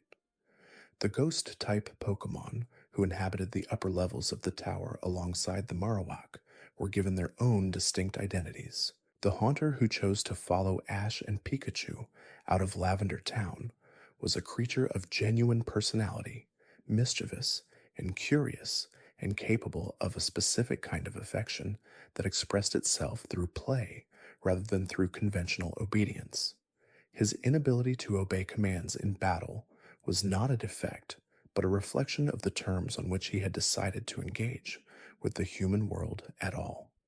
He was participating in his own way, on his own schedule, and the relationship he formed with Ash was real and reciprocal, even if it operated completely outside the standard trainer Pokemon framework. The Saffron City episodes built on the Lavender Town material in interesting ways. Sabrina's psychic powers were presented as something that had been with her since childhood, a capacity that had developed in the absence of the emotional education that most children received through ordinary vulnerability and play. Her father explained to Ash that she had learned to suppress the emotional dimension of her development in favor of her psychic abilities. and that this had left her enclosed within her own power in a way that no external force could easily penetrate. Haunter's comedy was the specific tool required because the enclosure Sabrina had created around herself was not defensible against something that made no claims and sought no victories. Laughter does not conquer. It simply arrives and is either present or not, and the presence of genuine, unforced laughter in the right moment can reach places that no deliberate strategy could access. The transformation the episode showed in Sabrina after Haunter made her laugh was not a cure. It was a beginning, the first crack in a wall that had been growing for years, through which something of the emotional life she had been suppressing could start to find its way back toward the surface.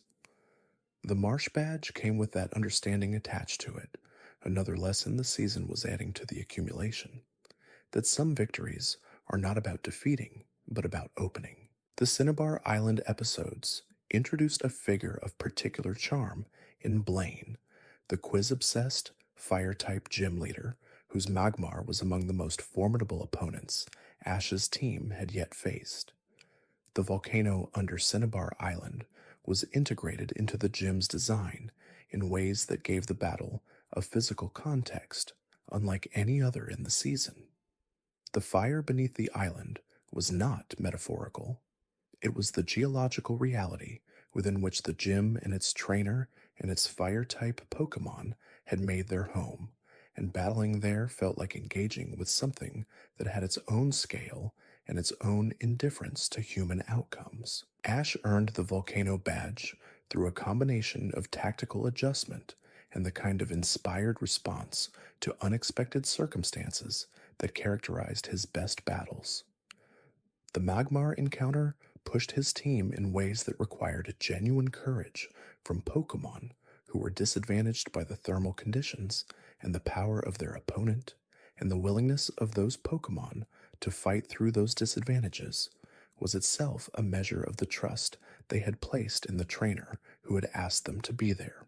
The ocean routes between Cinnabar Island and the mainland offered a different aesthetic register from the land-based routes of central Kanto.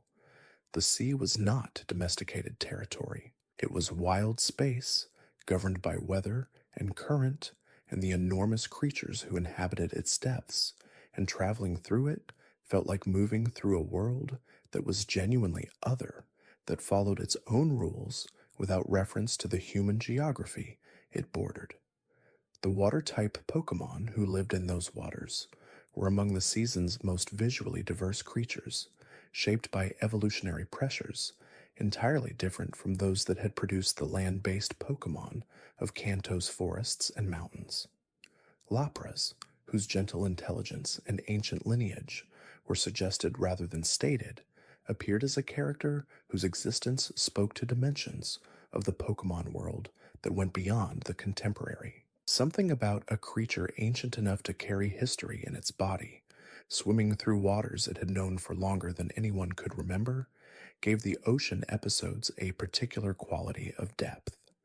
The underwater sequences and the occasional glimpses of the seafloor and its inhabitants were the anime's most direct visual argument for the scale of the world that existed beyond what any single journey could encompass.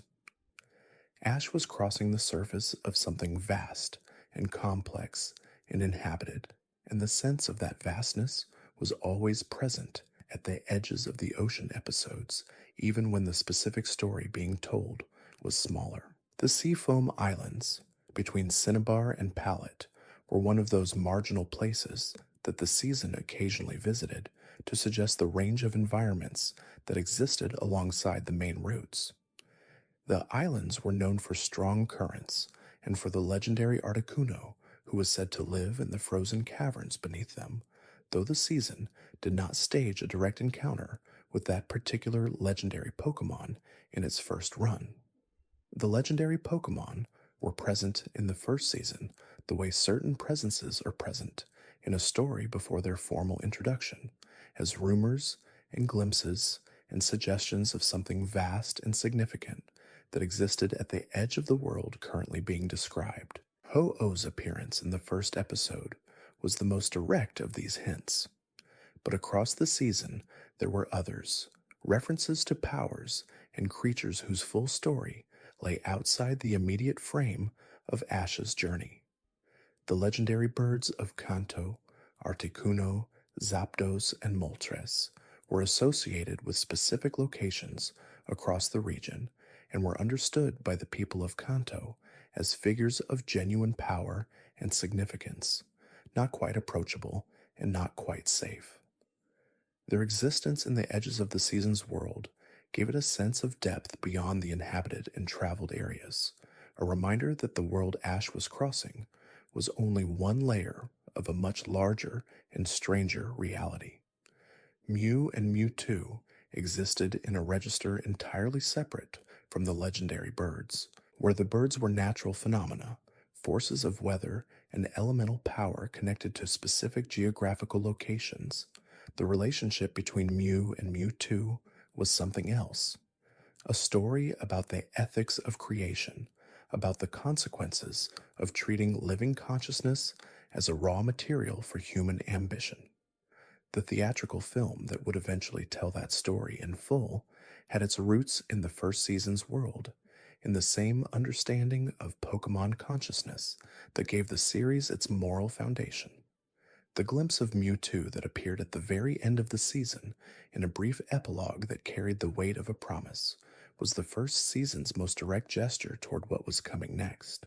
It was not a cliffhanger in the conventional sense. It was more like a note, held at the end of a phrase, resonating with implications that would take time to fully resolve. The season had earned that note by spending 80 episodes building a world in which the ethical status of Pokémon consciousness was not in question. By the time Mewtwo's brief image appeared, viewers had already spent the entire season understanding, without having been told in those terms, that Pokémon were not objects. The appearance of a Pokémon created through the exploitation of that consciousness, and visibly carrying the damage of what had been done to bring him into being, landed with its full weight because of everything the season had laid down beneath it. This kind of structural preparation, the way a season's accumulation of specific emotional experience makes a single, late-arriving image resonate with enormous force, is one of the formal achievements of the first season that is easiest to overlook because it is also the most difficult to see without the full context. Watching the season in retrospect, knowing what Mewtwo's story would eventually be, the care with which the season had prepared its audience for that story becomes visible as a deliberate artistic choice. The season had been building an argument all along, not in words, but in incident, not through statement, but through the specific, accumulated weight of what it had chosen to show. And the argument was simply this: that consciousness deserves respect, regardless of what form it takes, that the capacity to form bonds and experience loyalty and choose who to trust is not diminished by belonging to a creature that does not speak human language or share a human body. Every Pokémon in Ash's team had demonstrated that capacity across the season's 80 episodes. Every abandoned creature whose story the season told, and every relationship between trainer and Pokémon that the season chose to follow, had added evidence to the same fundamental argument. By the time the season ended, it had made its case not through rhetoric, but through the patient accumulation of specific observed experience, the most durable kind of argument there is. The children who watched it absorbed that argument. They carried it forward into their understanding of living things generally, into the specific quality of attention they brought to animals and to people who were not yet able to speak for themselves. This was not a lesson the show had set out to teach in a deliberate pedagogical sense. It was what the show was, expressed across hundreds of hours of carefully observed specific experience. The Pokémon Anime's first season was, in this deepest sense, a moral education delivered through the particular pleasures of following a story. The adventures were real adventures. The battles were real battles. The friendships were real friendships. And the understanding of the world that the season modeled was real in the same way, something that could be inhabited rather than merely acknowledged, something that would shape the choices of the people who had grown up inside it. This is what persists about the Indigo League arc across the decades since its broadcast. Not the specific plot events, though those are remembered too, but the quality of the world it created and the quality of feeling that world produced in the people who first encountered it. The warm green light of Kanto in the anime's color palette. The sound of the road theme playing over open countryside. The specific shape of Pikachu's silhouette against a sunset at the end of a day's walking. These were the sensory details that the memory kept even when the specific episode chronologies blurred together, and they kept them because they were attached to something that had been genuinely important to the people experiencing it. Ash's journey mattered to the children who watched it, the way journeys matter when you are young, and the world still feels genuinely large, and the sense of possibility is not yet constrained by the full weight of experience. The Indigo League arc gave an entire generation their first extended experience of following a story through to a conclusion that was honest about the distance between ambition and achievement, and generous enough to suggest that the distance was worth the crossing even when the crossing was not yet complete. Ash did not win the Pokémon League championship in his first year of training, but he became someone who could one day reach that level, and the season was careful to make clear that this becoming was itself the real achievement, the thing that would persist long after the tournament's winner had been announced and the crowds had gone home. The badge collection in Professor Oak's safekeeping, the Pokémon at the ranch, Misty back in Cerulean City, Brock somewhere on the road, Pikachu on a shoulder, the dream still ahead. The road was real then. It is real now. It does not require you to be 10 years old or newly beginning to feel its pull. It requires only that you remember what it felt like to be at the start of something, and that you carry that feeling forward with the same care that a boy from Pallet Town carried a yellow Pokémon on his shoulder into a world neither of them yet knew how to read.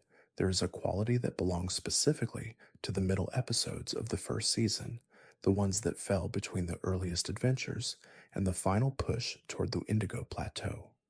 These were the episodes that the audience experienced as the heart of the journey, the long central section where the rhythms of travel had become familiar enough to feel like home, but where the destination remained distant enough that every day still felt like genuine movement towards something not yet known. Ash was changing in those middle episodes in ways that were too gradual to observe in any single installment, but unmistakable across the arc of the season.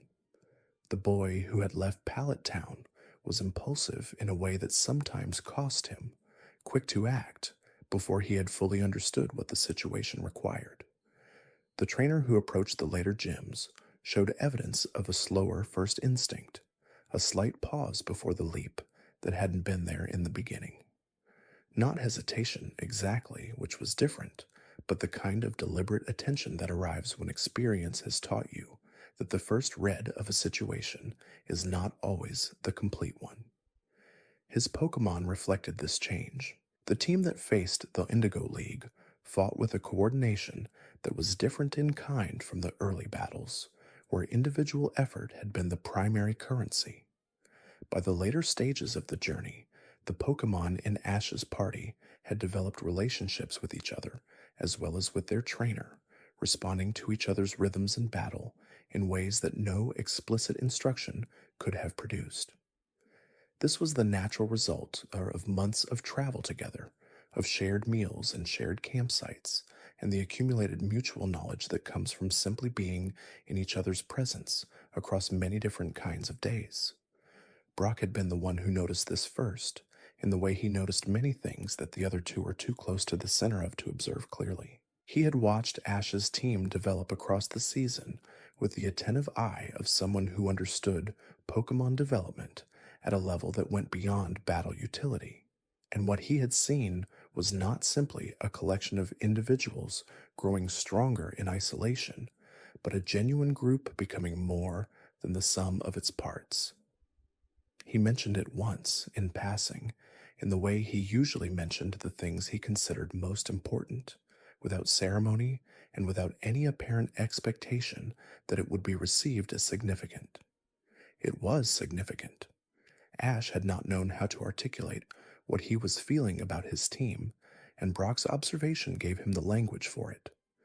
The campfire conversations between the three travelers were one of the season's quietest recurring pleasures. The show did not always make these moments the center of an episode's attention, but they surfaced often enough throughout the season to accumulate into their own kind of texture, a secondary narrative running beneath the official story of badge collection and league preparation. These were the conversations where the three of them worked out how they understood what they were doing and why they were doing it, where the questions that the day's events had raised were allowed to sit and develop without immediate resolution. Misty was more forthcoming in these conversations than she was in the action of the day. Her prickliness, the quality that expressed itself in quick disagreement and sharp observation during the episode's more active sequences, softened in the evenings in a way that allowed something more considered to come through. She was thoughtful about Pokémon in ways she rarely advertised, carrying observations and questions about the creatures she trained and encountered that found their way into these quieter moments more naturally than into the public register of the journey. Brock was a better cook than anyone else in the group, and the meals he prepared became one of the season's most reliable indicators of his care for the people and Pokémon around him. He expressed affection through practical competence, through the quality of the food he made, and the efficiency with which he managed the group's supplies, and the steadiness with which he handled the minor crises of daily travel that would have been more disruptive without his presence. This was a kind of love that the show handled with respect rather than condescension, recognizing it as no less real for being expressed through action rather than declaration. The Pokémon at Ash's side during those campfire evenings were often as present as the human characters.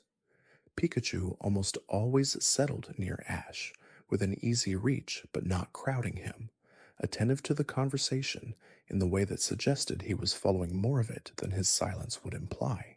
Bulbasaur would position himself slightly apart from the group, watchful and steady, the quality of his attention always directed outward, as if he considered himself on duty, even in rest. Squirtle, depending on the day, was either involved in whatever chaos was available or settled with the cool stillness that was his particular signature when nothing required his engagement. These small behavioral consistencies accumulated across the season into something that felt like genuine character knowledge, the understanding of specific individuals that comes from close observation over extended time. Viewers who had followed the season from its beginning knew how each of these Pokémon would respond to a given situation before the response was shown, not because the show had told them through explicit statement, but because they had watched long enough to develop the same intuition about these individuals that Ash himself was developing. The concept of Pokémon type in the anime went considerably beyond the game's mechanical system, extended into something more like personality as expressed through elemental affinity. Water-type Pokémon in the anime were not simply creatures that happened to use water attacks. They were creatures whose relationship to their element expressed something about their fundamental nature, a flexibility and adaptability and willingness to find the path of least resistance that was different from the patient endurance of rock types or the fierce forward directional energy of fire types. Misty's affinity for water types was not arbitrary in this reading. It reflected something about her own character, her capacity to shift and adjust and find the angle that the situation offered rather than insisting on direct confrontation with resistance. Her disagreements with Ash were often precisely about this, situations where she could see an indirect approach that he was bypassing in favor of a more direct one, and where his directness was sometimes the right call and sometimes wasn't. Their arguments were, in this sense, arguments between complementary modes of engagement with the world, neither one simply correct, both of them necessary for the full range of situations that travel produced. The gym leaders of Kanto, taken as a group, offered a comprehensive survey of the different ways a deep engagement with Pokemon could shape a human personality. Brock's patient endurance, Misty's cool adaptability, Surge's aggressive directness, Erica's cultivated grace, Koga's disciplined misdirection, Sabrina's isolated precision, Blaine's playful intellectual engagement. Each of them had been formed by years of immersion in the qualities their chosen type expressed, and each of them had something to offer Ash not merely as an obstacle to be overcome, but as an example of a specific way of understanding what Pokemon training could become. The fact that Ash had to defeat each of them to earn a badge did not make the encounters purely adversarial. He left each gym having learned something about that type's essential character, something that went into the growing understanding of the Pokemon world that was the real curriculum of his journey. The badges were the formal recognition of having met a standard. The understanding was the actual content of the education. The episode structure of the season allowed it to develop these themes through accumulation without requiring each individual episode to carry the full weight of the season's meaning. Some episodes were doing primarily narrative work, advancing the journey or developing a character's situation. Some were doing primarily thematic work, exploring a dimension of the Pokemon world that added depth to the understanding the season was building. Some were doing primarily emotional work, creating experiences of feeling that the season needed its audience to have in order for the larger arc to land with its full force. The Butterfree release was emotional work of the most demanding kind. The season had earned the right to ask its audience to feel the specific grief of that farewell by spending many episodes building the relationship being released, making Butterfree a known individual whose history with Ash went back to the earliest days of the journey, and by handling the love story with the pink Butterfree with sufficient care that its seriousness was apparent before the emotional consequence arrived. Ash watching his Butterfree fly away into the migration until he could no longer be seen was an image the show understood was doing something important. The camera held on it longer than narrative necessity required. The music that accompanied it was not the triumphant register that victories had earned, but something quieter, something that acknowledged the specific quality of the moment as a loss that was also right, a grief that was also generosity. Children watching that episode were experiencing something about the nature of love that most entertainment designed for them was careful not to offer directly. They were learning that loving something well sometimes means releasing it to what it needs rather than holding it to what you need, and that this kind of release is not the failure of love, but one of its highest expressions. The lesson was not delivered as instruction. It arrived as experience, as the specific feeling of watching something be let go, and it carried into the viewers the understanding that the feeling of that moment was the content of what had been taught. The season offered several other versions of this lesson across its length, varying the specific circumstances while maintaining the essential shape. The decision to leave Primeape with a professional trainer who could help him develop into a competition-level fighting Pokemon was a smaller version of the same logic. The willingness to allow the Haunter of Lavender Town to remain with Sabrina rather than insisting on bringing him back was another. Each of these moments reinforced the same understanding without repeating the same note, building the theme into the season's fabric through variation rather than repetition. The season's relationship to competition itself was more complex than its badge and tournament structure might suggest. Competition was present throughout as an organizing principle of the world Ash was moving through, the formal system through which trainers measured themselves and advanced toward recognized status. But the season was consistently more interested in what competition revealed about character than in competition as an end in itself. The trainers who used competition purely as a measure of dominance, who pursued victory without regard for what the pursuit required of them and their Pokemon, were consistently shown to be missing something essential. The trainer who had abandoned Charmander because he judged him too weak to be worth competing with was the clearest example, but the pattern appeared in smaller ways across many episodes. Winning was not the point. What you became while pursuing winning was the point, and the becoming required a quality of engagement with your Pokemon that the pursuit of winning alone could not produce. This distinction was embedded in the contrast between Ash and Gary throughout the season. Gary's record was better by most conventional measures. He moved faster through the badge circuit, arrived at the Indigo League with more confirmed wins, and carried himself with the confidence that extensive success produces.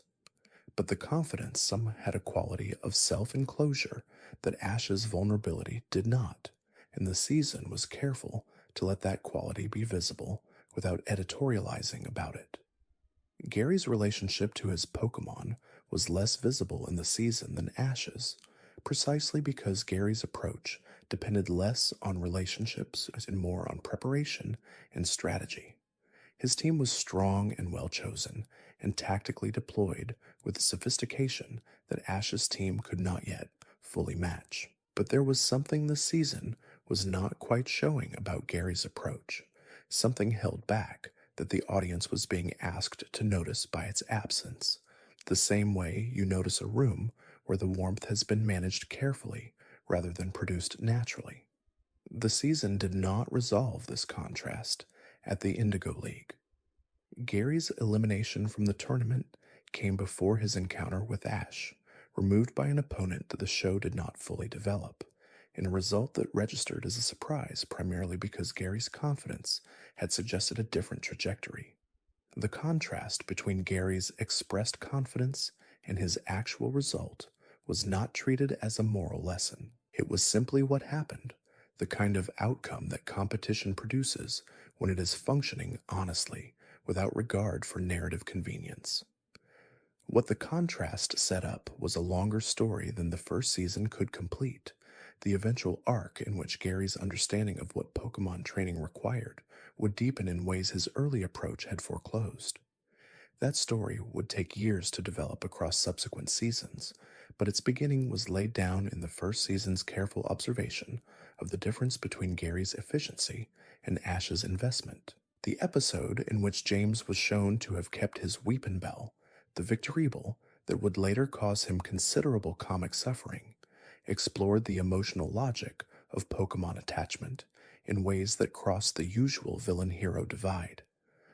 James's genuine affection for his Pokemon, even the ones who were poorly behaved or tactically useless, was one of the more interesting character notes in a trio whose comedy often obscured the depth of their individual portraits.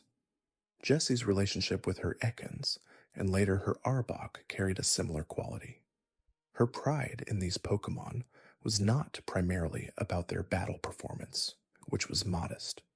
It was about the relationship itself, the loyalty and presence that she valued in a life that had not offered much reliable loyalty or presence.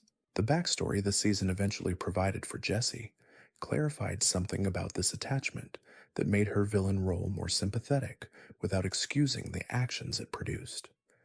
The three-person structure of the Team Rocket unit was itself a kind of family, the family that each of them had not quite had in the conventional sense, assembled from misfit parts and held together by shared purpose and mutual recognition.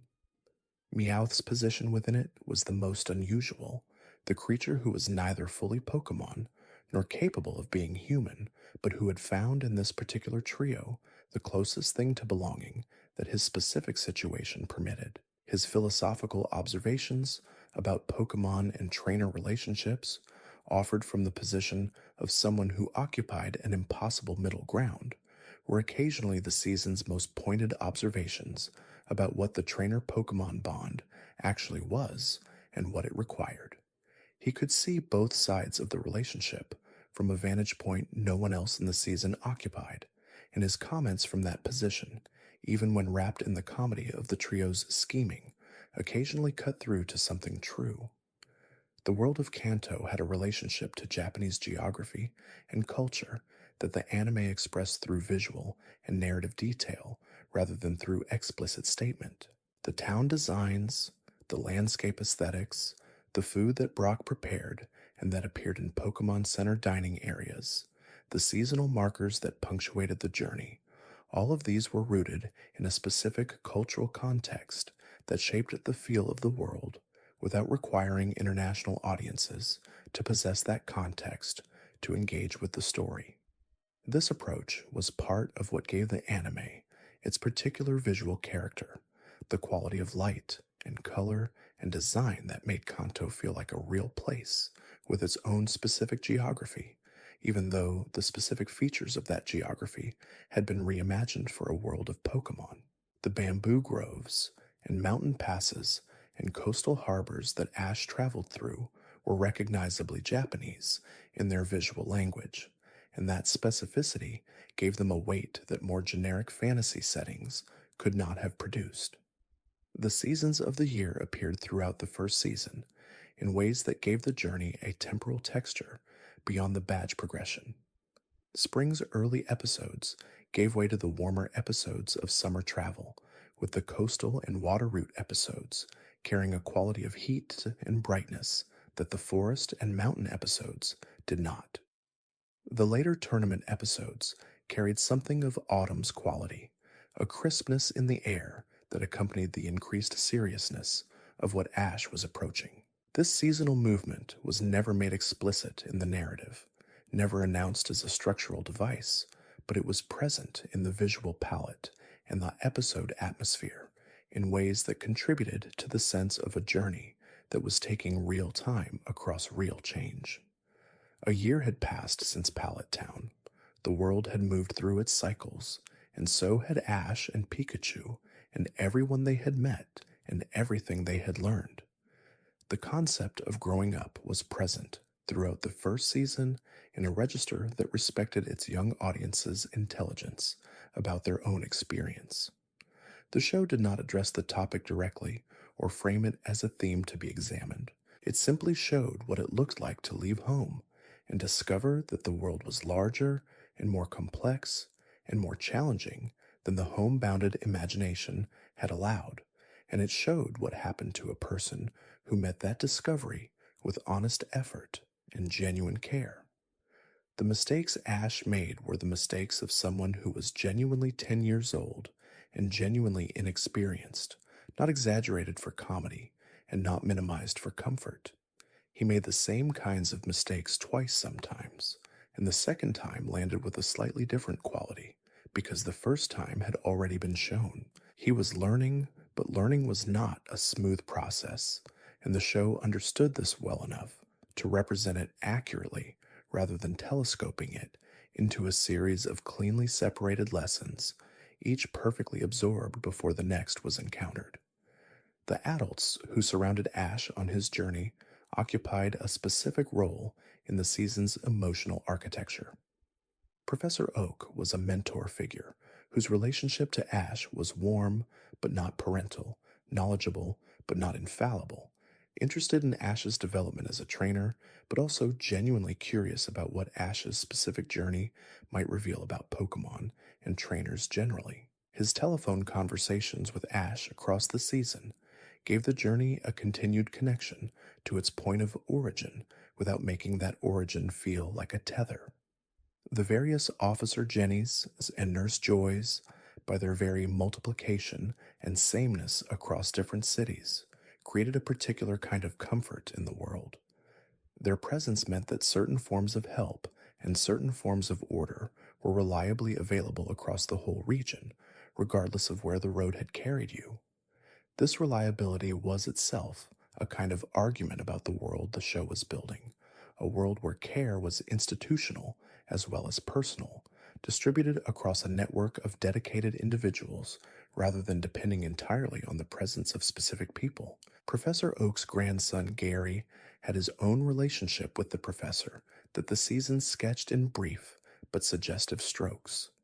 The competition between Ash and Gary was partly the competition between two grandsons, or rather between a grandson and the boy who had grown up in the shadow of that relationship, and the specific quality of that competition was shaped by what they each carried from their respective proximities to the man whose research had given them both their foundational vocabulary for understanding what Pokemon training meant.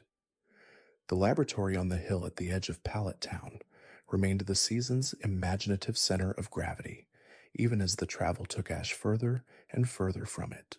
It was where the Pokemon he caught were sent when his active team reached its limit, where they continued their lives in Professor Oak's care, where the living record of his journey accumulated in the form of creatures he had known. The lab was a kind of home that Ash had not yet fully left, a connection to origin that the journey was slowly transforming from the only home he had known into one of the homes he had had. The recurring appearances of Ash's mother Delia, visible through brief telephone conversations and one or two episodes set back in Pallet Town during the journey's earlier stages, gave the journey its human cost without sentimentalizing it. She missed her son. The season allowed this to be simple and true without making it a weight that would have required Ash to choose between his mother's feelings and his own forward movement. He was allowed to be both the person she missed and the person who needed to be on the road, and the show was mature enough to hold both of these realities without resolving them into a simpler, single truth. The Indigo League itself, as a physical place and as an institution, deserved more attention than the season's pacing sometimes permitted. The plateau was something Ash had been aiming at across the entire season, a destination whose reality he had understood primarily in terms of what it would require of him to reach, rather than what it would actually be when he arrived. The shock of arrival, the way the actual substance of a long-anticipated destination is always somewhat different from the imagined version, was handled with enough specificity that it registered as a genuine experience rather than a plot progression. Other trainers were everywhere at the plateau, each of them carrying their own year's worth of travel and growth, each of them having had their own version of the encounters and lessons that had shaped Ash's development. Meeting them gave Ash the first extended opportunity to understand his journey in comparative terms, to see where his specific approach had produced results similar to and different from the approaches of people who had pursued the same goal by different paths. The preliminary competition rounds at the league, with their unusual formats, were the season's most explicit statement about the diversity of skills that Pokemon training encompassed. The swimming competition drew on physical conditioning and the specific qualities of water-type Pokemon in ways that battlefield battles did not. The obstacle course drew on trust between trainer and Pokemon, on the kind of communication that had to be wordless and immediate.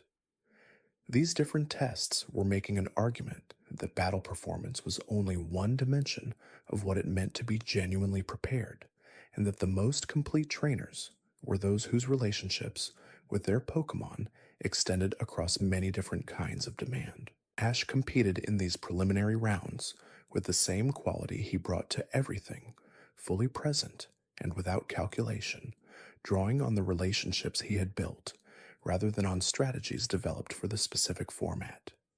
He advanced through them not because he had specifically prepared for obstacle courses or swimming competitions, but because the foundation he had built was broad enough to support improvisation across different demands. This was the payoff of the season's central argument, the demonstration that relational depth produced a versatile capability that pure battle preparation could not. The main tournament bracket brought Ash into contact with opponents whose names the season did not linger over, but whose presence conveyed the scale of the competition. Each round removed someone who had traveled as far as Ash had, who had earned the same 8 badges and made their own year's journey, and the accumulating eliminations gave the bracket a weight that tournament structures and less thoughtful stories sometimes fail to achieve. His victories were not foregone conclusions, and were not presented as such. The tension in each battle was real, grounded in the genuine uncertainty of outcomes that the season had established through Ash's earlier defeats and in the clearly demonstrated strength of the opponents he faced. When he won, the wins felt earned rather than given, the product of the specific relationships and understanding he had developed rather than of narrative convenience. The loss to Richie was the culmination of every lesson the season had offered about the relationship between effort and outcome, about the way the world is not arranged so that the best preparation produces the best result every time. Ash had prepared. He had fought well up to the point where circumstances conspired against him, and he had lost to someone who had prepared just as well and who had not been subject to the same conspiring circumstances. The scene in which Ash fell asleep in the field outside the tournament venue after his elimination, surrounded by his Pokémon, was one of the season's most carefully composed images. He was not destroyed by the loss. He was exhausted by it, which was different, and the sleep that took him was the body's honest response to the effort of caring intensely about something across an extended time, and then having the effort not produce the hoped-for result. His Pokémon settled around him, not with the quality of consolation exactly, but with the quality of continued presence, of choosing to remain close without requiring anything from him in his exhaustion. When he woke, the plateau was still there. The sky was still the same sky. The road back existed just as surely as the road forward, and the road forward was still available to him. Nothing had been permanently foreclosed. Everything that the season had been building toward was still capable of being built toward.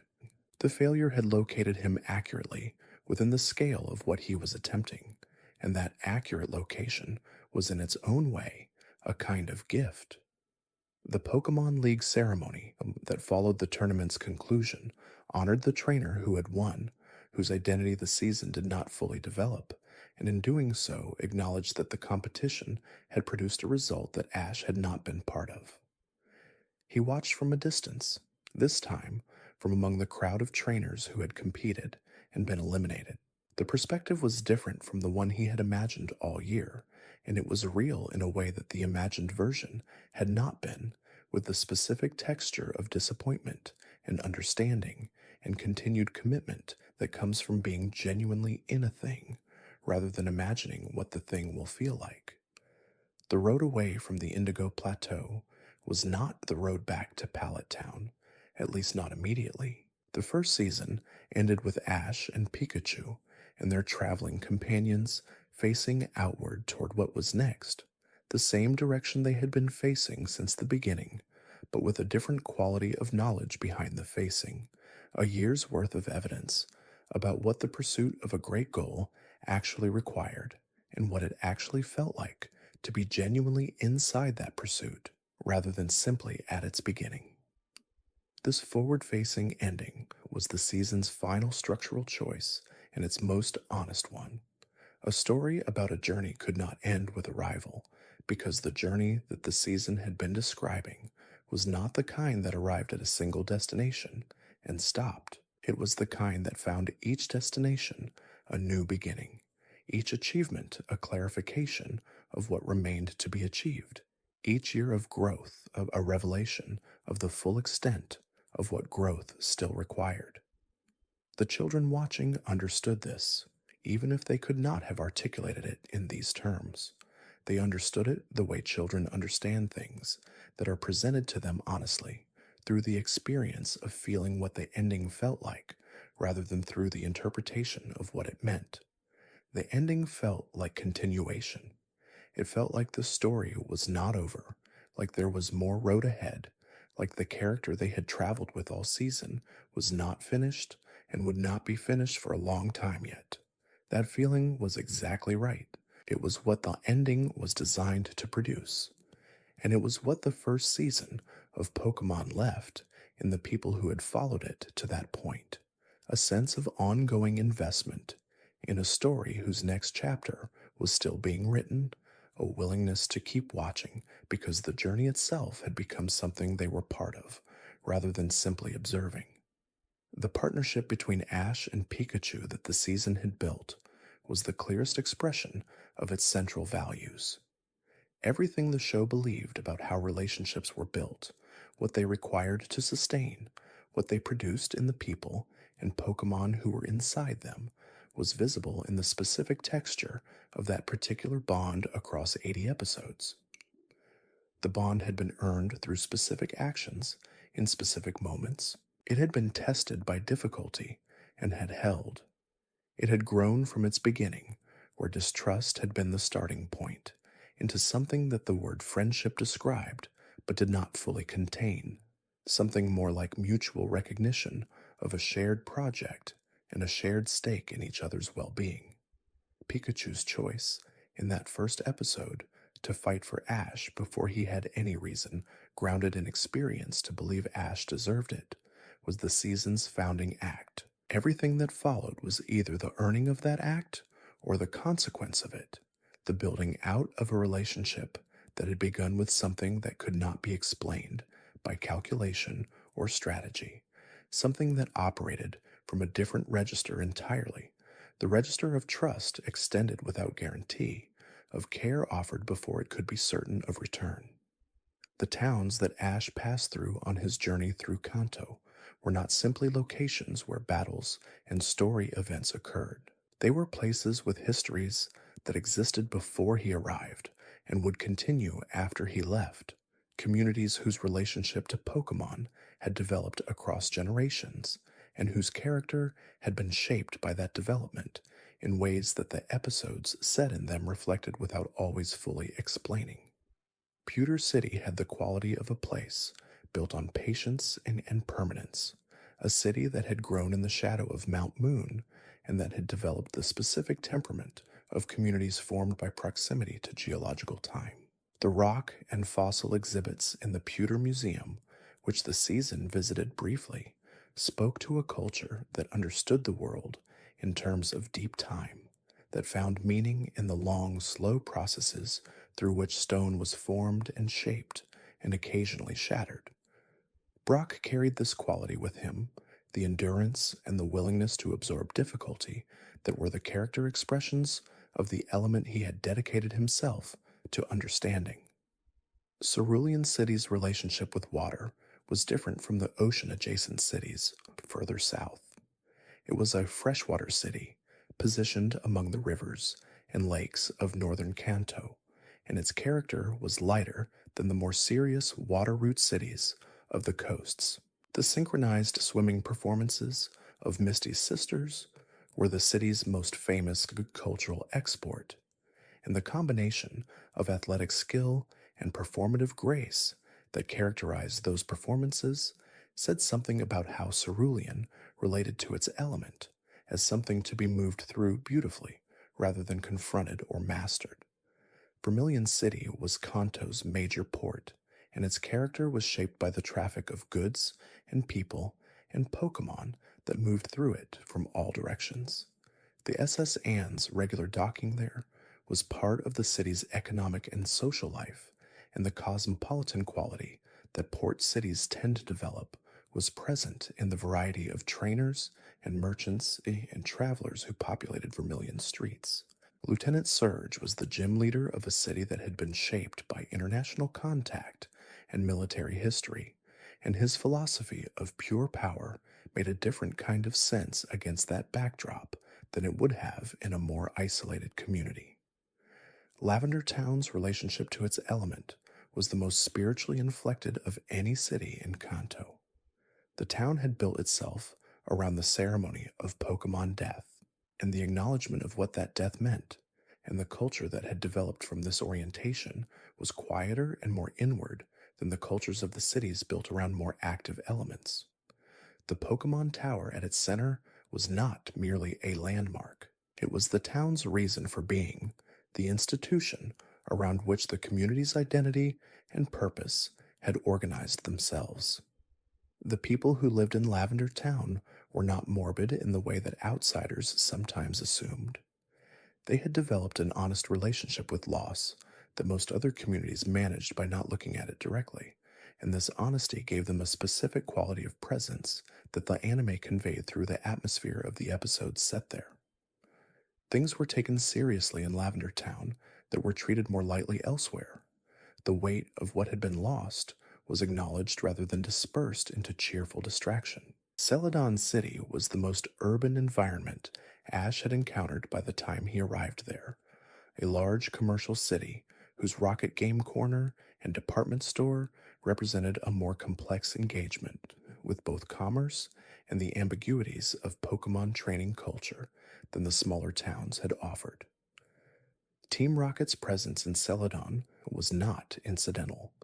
The organization had found the commercial complexity of the city a useful environment for its operations, and the contrast between the cheerful surface of the department store and the criminal infrastructure beneath the game corner was the kind of urban irony that smaller communities did not produce. Erica's gym, built as an extension of the flower shop she ran, was a reminder that Pokemon training existed within ordinary commercial life rather than separate from it. Her customers who came for flowers and her challengers who came for her gym badge were not entirely separate populations, and the integration of the competitive and the domestic in her management of the gym said something about a way of understanding Pokemon that the more militarized gym leaders like Surge had moved away from entirely.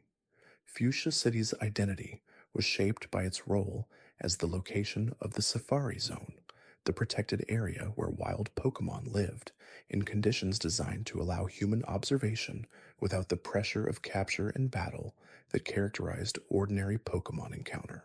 The Safari Zone raised questions that the season noted without fully developing. Questions about what it meant to preserve wild Pokemon behavior in a region that had been substantially altered by human and Pokemon cohabitation, about whether observation without interaction was genuinely preservation or a more complicated form of management. The wardens who operated the Safari Zone took their work seriously in a way that suggested its difficulty was genuine. Managing the delicate balance between allowing human visitors to observe and limiting the disruption that human presence inevitably created required constant attention and judgment, a different kind of Pokemon expertise from what gym battles produced, but no less demanding.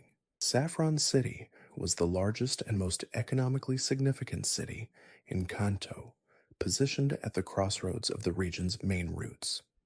Its Sylph Company headquarters represented the industrial side of Pokemon culture, the manufacturing of the Pokeballs and technical devices that Pokemon training depended on, and Team Rocket's attack on Sylph Company was the season's most direct statement about the relationship between organized criminal exploitation of Pokemon and the legitimate commercial infrastructure that human Pokemon cohabitation had produced. The Sylph Company episodes were also where the season most directly addressed the scale of Team Rocket's ambitions. Giovanni's organization was not interested only in individual Pokemon theft. It was interested in institutional control, in the ability to shape the systems through which Pokemon training was conducted at a regional level. The Master Ball prototype that Team Rocket sought to steal from Sylph's research division represented precisely that kind of systemic ambition, a device that would have made the relationship of power between trainer and Pokemon as asymmetrical as possible. Blaine's Cinnabar Island occupied a unique position in Kanto's geography, an island formed by volcanic activity and still geologically active, where the same forces that had created the land continued to shape it. The relationship between the gym's fire and the volcano's fire was not metaphorical in the usual sense. It was the same fire, expressed at different scales, and the gym leader, who had made his practice in the presence of that enormous elemental reality, had developed a specific humility about power that Surge's disconnected version of strength did not possess. The hot springs that Cinnabar Island was also known for, the healing waters heated by the same geological processes that made the island's surface sometimes uncomfortably warm, gave the place a quality of restoration alongside its intensity. Pokemon who came to Cinnabar for battle also sometimes came to recover, drawing on the island's thermal waters in ways that connected the ideas of challenge and renewal in a single location. The sea routes of southern Kanto, between the island and the mainland, and among the various smaller islands visible from Cinnabar's shores, introduced a quality of open water that the northern routes had not offered. The ocean was genuinely vast in a way that even the largest forest or mountain range was not, extending in every direction beyond any horizon the eye could find, populated by creatures whose size and age and relationship to the world were entirely outside the scale of what inland Kanto had offered. The Pokemon of the deep ocean were glimpsed rather than encountered, suggested by the scale of the water and by the behavior of the surface-dwelling water types who shared that space without being fully of it. The season's brief engagements with this oceanic scale were among its most visually evocative passages, moments where the world suddenly seemed much larger than any individual journey could encompass. The Seafoam Islands themselves, reached by navigating the strong currents that made them difficult to approach casually, were among the season's most atmospheric locations. The ice caverns beneath the island's surface were a geological anomaly maintained by a combination of underground springs and the elemental presence of the legendary Articuno, who was said to inhabit them, a creature whose power was sufficient to maintain conditions that the island's surface geography alone could not have produced. The legends of Kanto's legendary Pokemon circulated through the season in the form of stories told by people the travelers encountered, accounts of sightings, and local traditions about creatures whose existence operated at a scale entirely different from ordinary Pokemon encounter.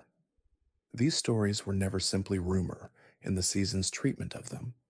They carried the weight of things reported by people who had genuine reason to believe what they were describing, and the season's refusal to dismiss them reflected an understanding of the world as genuinely containing things beyond the current extent of what any trainer's experience so had encompassed. The legendary birds, Articuno, Zapdos, and Moltres, were understood by the people of Kanto as forces rather than simply as Pokemon, elemental expressions of cold and lightning and fire that had existed long before the current system of training and competition had developed. Their power was not the power of a particularly strong, trained Pokemon. It was the power of natural phenomena, given will and form, and the appropriate response to their presence was not the approach of a challenger, but the acknowledgement of something whose scale simply exceeded the normal frame of human Pokemon encounter. The brief appearances the season offered of these creatures, glimpsed rather than confronted, served as reminders that the world contained depths that Ash's journey, comprehensive as it had been, had only touched the surface of. He had traveled through Kanto's towns and forests and mountains and coastline, had earned 8 badges, and competed in the region's most significant tournament, and had still barely begun to understand what the world he was moving through actually contained at its full extent. This sense of inexhaustibility was one of the first season's most generous qualities. It made the world feel genuinely large, genuinely worthy of continued exploration, genuinely productive of more wonder and discovery than any finite journey could exhaust. Children watching carried this feeling forward as a quality of attention, a continued readiness to find more in the world than the current view was showing, a refusal to assume that what had been discovered was all that existed. The preparation that Ash and his Pokémon had undergone before the Indigo League tournament was not the kind that could be compressed into a single training montage. It was distributed across the entire season, embedded in every battle fought and every lesson absorbed and every relationship deepened. The tournament readiness that he arrived at the plateau carrying was the accumulated product of months of consistent effort, and it was visible not in any specific skill, but in the general quality of confidence and responsiveness that extended preparation produces. His Pokémon moved differently in the tournament battles than they had in the early gym battles. The difference was subtle enough that a viewer watching only the tournament episodes would not necessarily have noticed it, but against the background of the full season, it was unmistakable, a quality of settled self knowledge in how they approached difficulty that had not been there at the beginning. They had learned what they were capable of through repeated testing, and they carried that knowledge into battle with them in a way that made the difference between reactive and responsive, between a creature responding to what was happening and a creature operating from a center of established capability. The bonds between the Pokemon on Ash's team had their own independent development across the season, existing alongside but distinct from each individual Pokemon's bond with Ash. Bulbasaur and Squirtle had developed a working relationship grounded in complementary qualities, the turtle's coolness and the plant lizard's steadiness combining into a partnership that supported each other across different kinds of challenge. Pikachu's relationship with each of the caught Pokemon was different, shaped by each individual's personality and history, but consistently characterized by a quality of respect that reflected his own long development from distrust to loyalty. These relationships among the team's members were rarely foregrounded in individual episodes, but accumulated in the background of the season into evidence of a genuinely functional group, one that operated with the specific efficiency of people who knew each other well enough to anticipate, rather than simply react. In the tournament battles, where the pressure was high and the margin for coordination errors was narrow, these background relationships expressed themselves as a quality of cohesion that individually strong but relationally isolated Pokemon could not have produced. The music that accompanied the tournament sequences carried a weight that the field music and gym music had not quite achieved. The orchestral arrangements that played during the most consequential battles had a grandeur that acknowledged the scale of what was at stake without becoming overwrought, remaining in service to the emotional reality of the scenes rather than attempting to manufacture feeling that the scenes themselves were not producing. This restraint in the use of musical intensity was one of the season's consistent qualities, a trust in its material that resisted the temptation to amplify beyond what the material warranted. The crowd in the tournament stadium was itself a character of sorts. The accumulated presence of the Kanto Pokémon community gathered to witness the competition that was the formal expression of the year's individual journeys. The trainers who had been eliminated in earlier rounds were part of that crowd, watching the competition continue without them from a position of acknowledged defeat and genuine engagement with what they were seeing. The experience of watching a competition you have been part of but can no longer directly influence from among the people who have been through the same process had its own quality of community that the tournament produced in its participants beyond the individual ambition that had brought each of them there. Ash and the crowd would experience that community feeling in the days after his own elimination, finding in the shared defeat of the other eliminated trainers something that was not consolation exactly, but was something, a form of recognition that the journey had been worth undertaking regardless of the result, that the people who had traveled as far as the Indigo Plateau, carrying 8 badges and a year of effort, were a community defined by effort rather than by outcome. This was the understanding that the season had been building toward all along, expressed not as a lesson, but as a situation that Ash would live through, and from which the understanding would emerge as naturally as the understanding of anything emerges from direct experience. The Indigo League had not ended in triumph, but the Indigo League had been everything it was meant to be, a genuine measure of where Ash stood after a year of genuine work, and the standing it revealed was not a failure, but a starting point. The road from the Indigo Plateau led everywhere. It could take him back to Pallet Town to sit with what he had learned and decide what to attempt next. It could take him forward into other regions, other competitions, other encounters with Pokémon and trainers whose stories had not yet intersected with his own. It could take him toward the specific development his team still required, toward the understanding that Charizard's continued refusal was pointing toward the deepening of capacities that the tournament had revealed as still insufficient for the highest level. Wherever it led, it was still the same road. The same quality of attention was required, the same willingness to be present to what the road offered rather than to what he had expected it to offer, the same investment in the relationships that made the travel more than simply the movement of a person between locations. Pikachu knew this. He had known it since the waterfall, since the lightning bolt that had scattered the Spearow, since the moment when trust had been established, not through words, but through the undeniable evidence of a shared experience of survival. He knew it in the way that creatures who have been genuinely through something know the things that matter, without needing to articulate them or find them in any external source of confirmation. He was still on Ash's shoulder. He would be there tomorrow. The road was still there. The dream was still there. The season was over, and the journey was still going. Let the quiet of that truth carry you gently toward sleep.